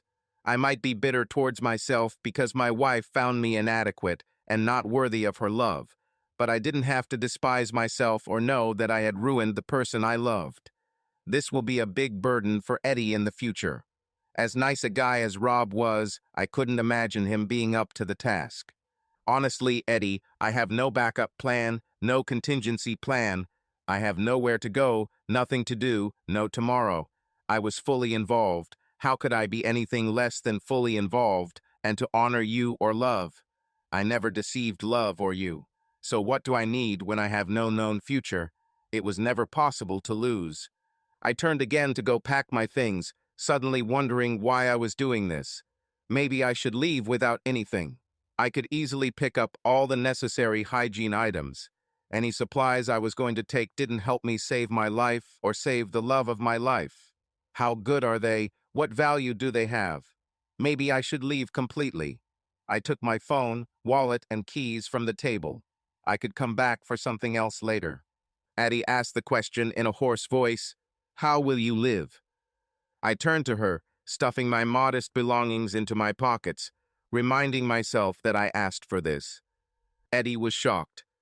What? How could you ask for this? I told you, you didn't do anything wrong.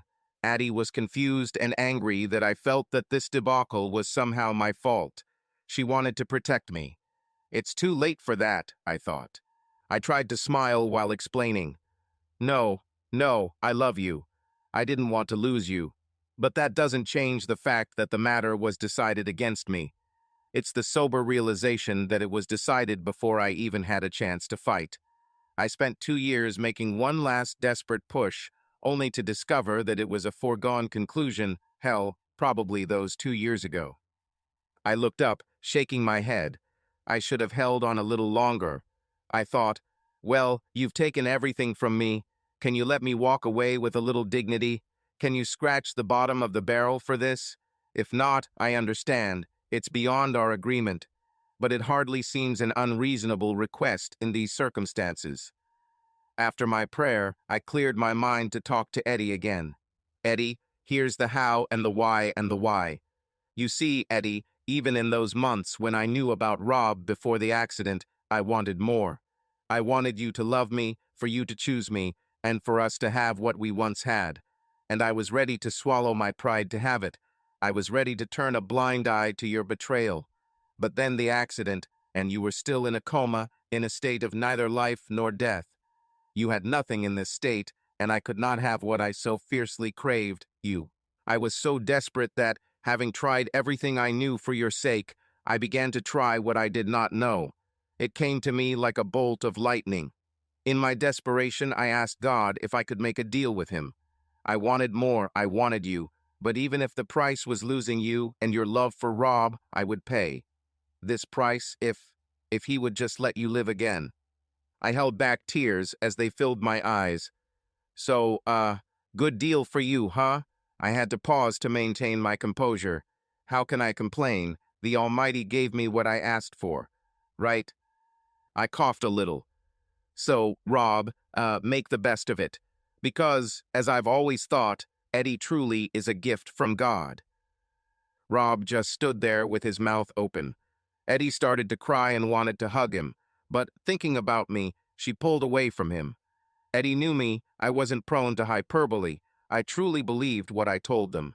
She fought back most of her tears and stood up, trembling.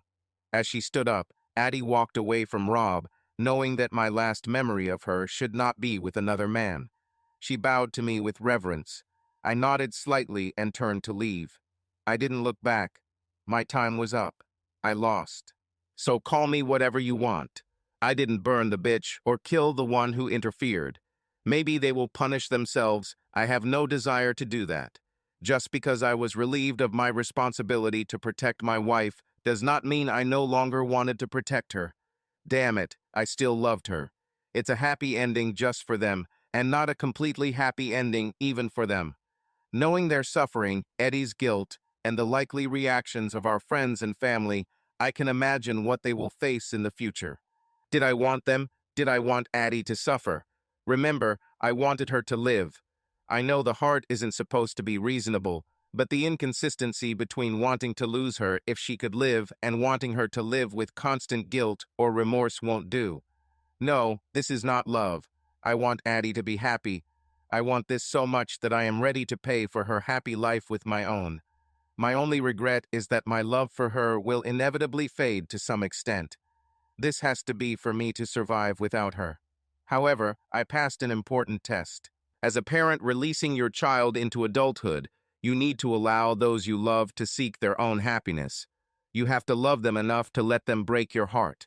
So, if you want to laugh at me for losing and for not getting revenge again, go ahead. However, I need to tell you about a few consolations that I have.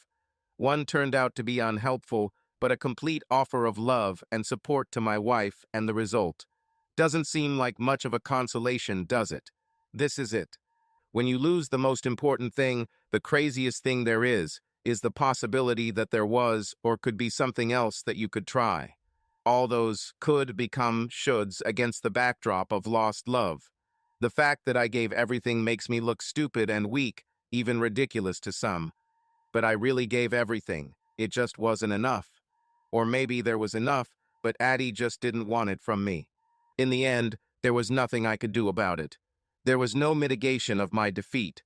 I was defeated, as if I were an abusive and harmful husband from whom Eddie needed to be saved. There was no next chapter, no reconciliation, no turning back. But that's the point. I lost completely. Nothing I tried worked. The battle was over before I knew I was in it. Everyone, including Eddie, thinks this is the most unfair thing they've ever seen. My struggle was a complete failure, a complete futility. Think about it. If I'm doomed to be single for the rest of my life, then thank God I don't have what ifs to keep me up at night. I really did my best. As Addie said, it wasn't fair and it wasn't right. But that's how it was. I was defeated. I won't be able to survive this, so I just have to cope. I just need to get used to it. But I don't need to ever look back or be haunted by the question of what else I could have tried, or how things could have been. So that night I turned around, put my hands in my pockets, and walked away. I brought my wife back to life, and for it I lost everything I loved. Now I had to pay. I honor my agreements. Time to find some positive way to live the rest of my days. Find some motivation to get up every morning while continuing to pray for freedom from my life sentence every night. So what if I could do it all over again? Wanting Eddie to choose me, I set off on a doomed course. The only change I could make was to kill Rob without letting Eddie know that I knew anything about him or her having an affair. I don't believe it would have made her love him any less, although I don't think her love for me would have suffered as much. However, I think it would make her crave him for the rest of her life. I think she's hungry for me now. Who cares? She's still with him, and I'm alone. Would I take her back if she suddenly came to her senses? That's a good question. I was serious when I left. She did not show me any attention approaching love in her last hour with me. She only felt guilty about me. It's clear to me that I still loved her. No, I wouldn't take her back. I respect love too much to make that mistake. Love makes demands on us sometimes, but it should not make us puppets. This is not real love. No, Eddie had her chance. She made her choice. But what about going back in time, meeting her and falling in love? Would I do it again? This is where you laugh in my face. For many wonderful years, Addie truly loved me, and as you saw, I loved her completely. Would I like to go back and try loving her in measured tones, treating love like a rental? No. So would I love her completely? Yes, I should have, and I would try again to make her feel what I felt. Even with my outcome, love is a matter of value, not a cost-benefit analysis. The value far exceeds any possible cost. You must choose a worthy partner. Despite what the end of my novel tells you, for many years Addie was the best possible partner. I mistakenly thought that before death and beyond. On the other hand, I admitted that I did not understand love as much as I thought. But there are few things I wouldn't do, including killing poor Rob, even if it cost me my own life, for a chance at true love. Death is a deal if it goes to protect love. In the end, I burned my life trying to protect something that no longer existed. An ironic twist on blinded by love, if ever there was one. You see, the saddest possibility for love is not to lose it. It's never going to find her. Subscribe to our channel so that your love doesn't cheat on you, and go ahead and listen to the next story, because this story is nothing compared to the next one. If you're under 18, don't even think. Click to the next one. Click to the next one. Click to the next one. Click to the next one. Click to the next one. Click to the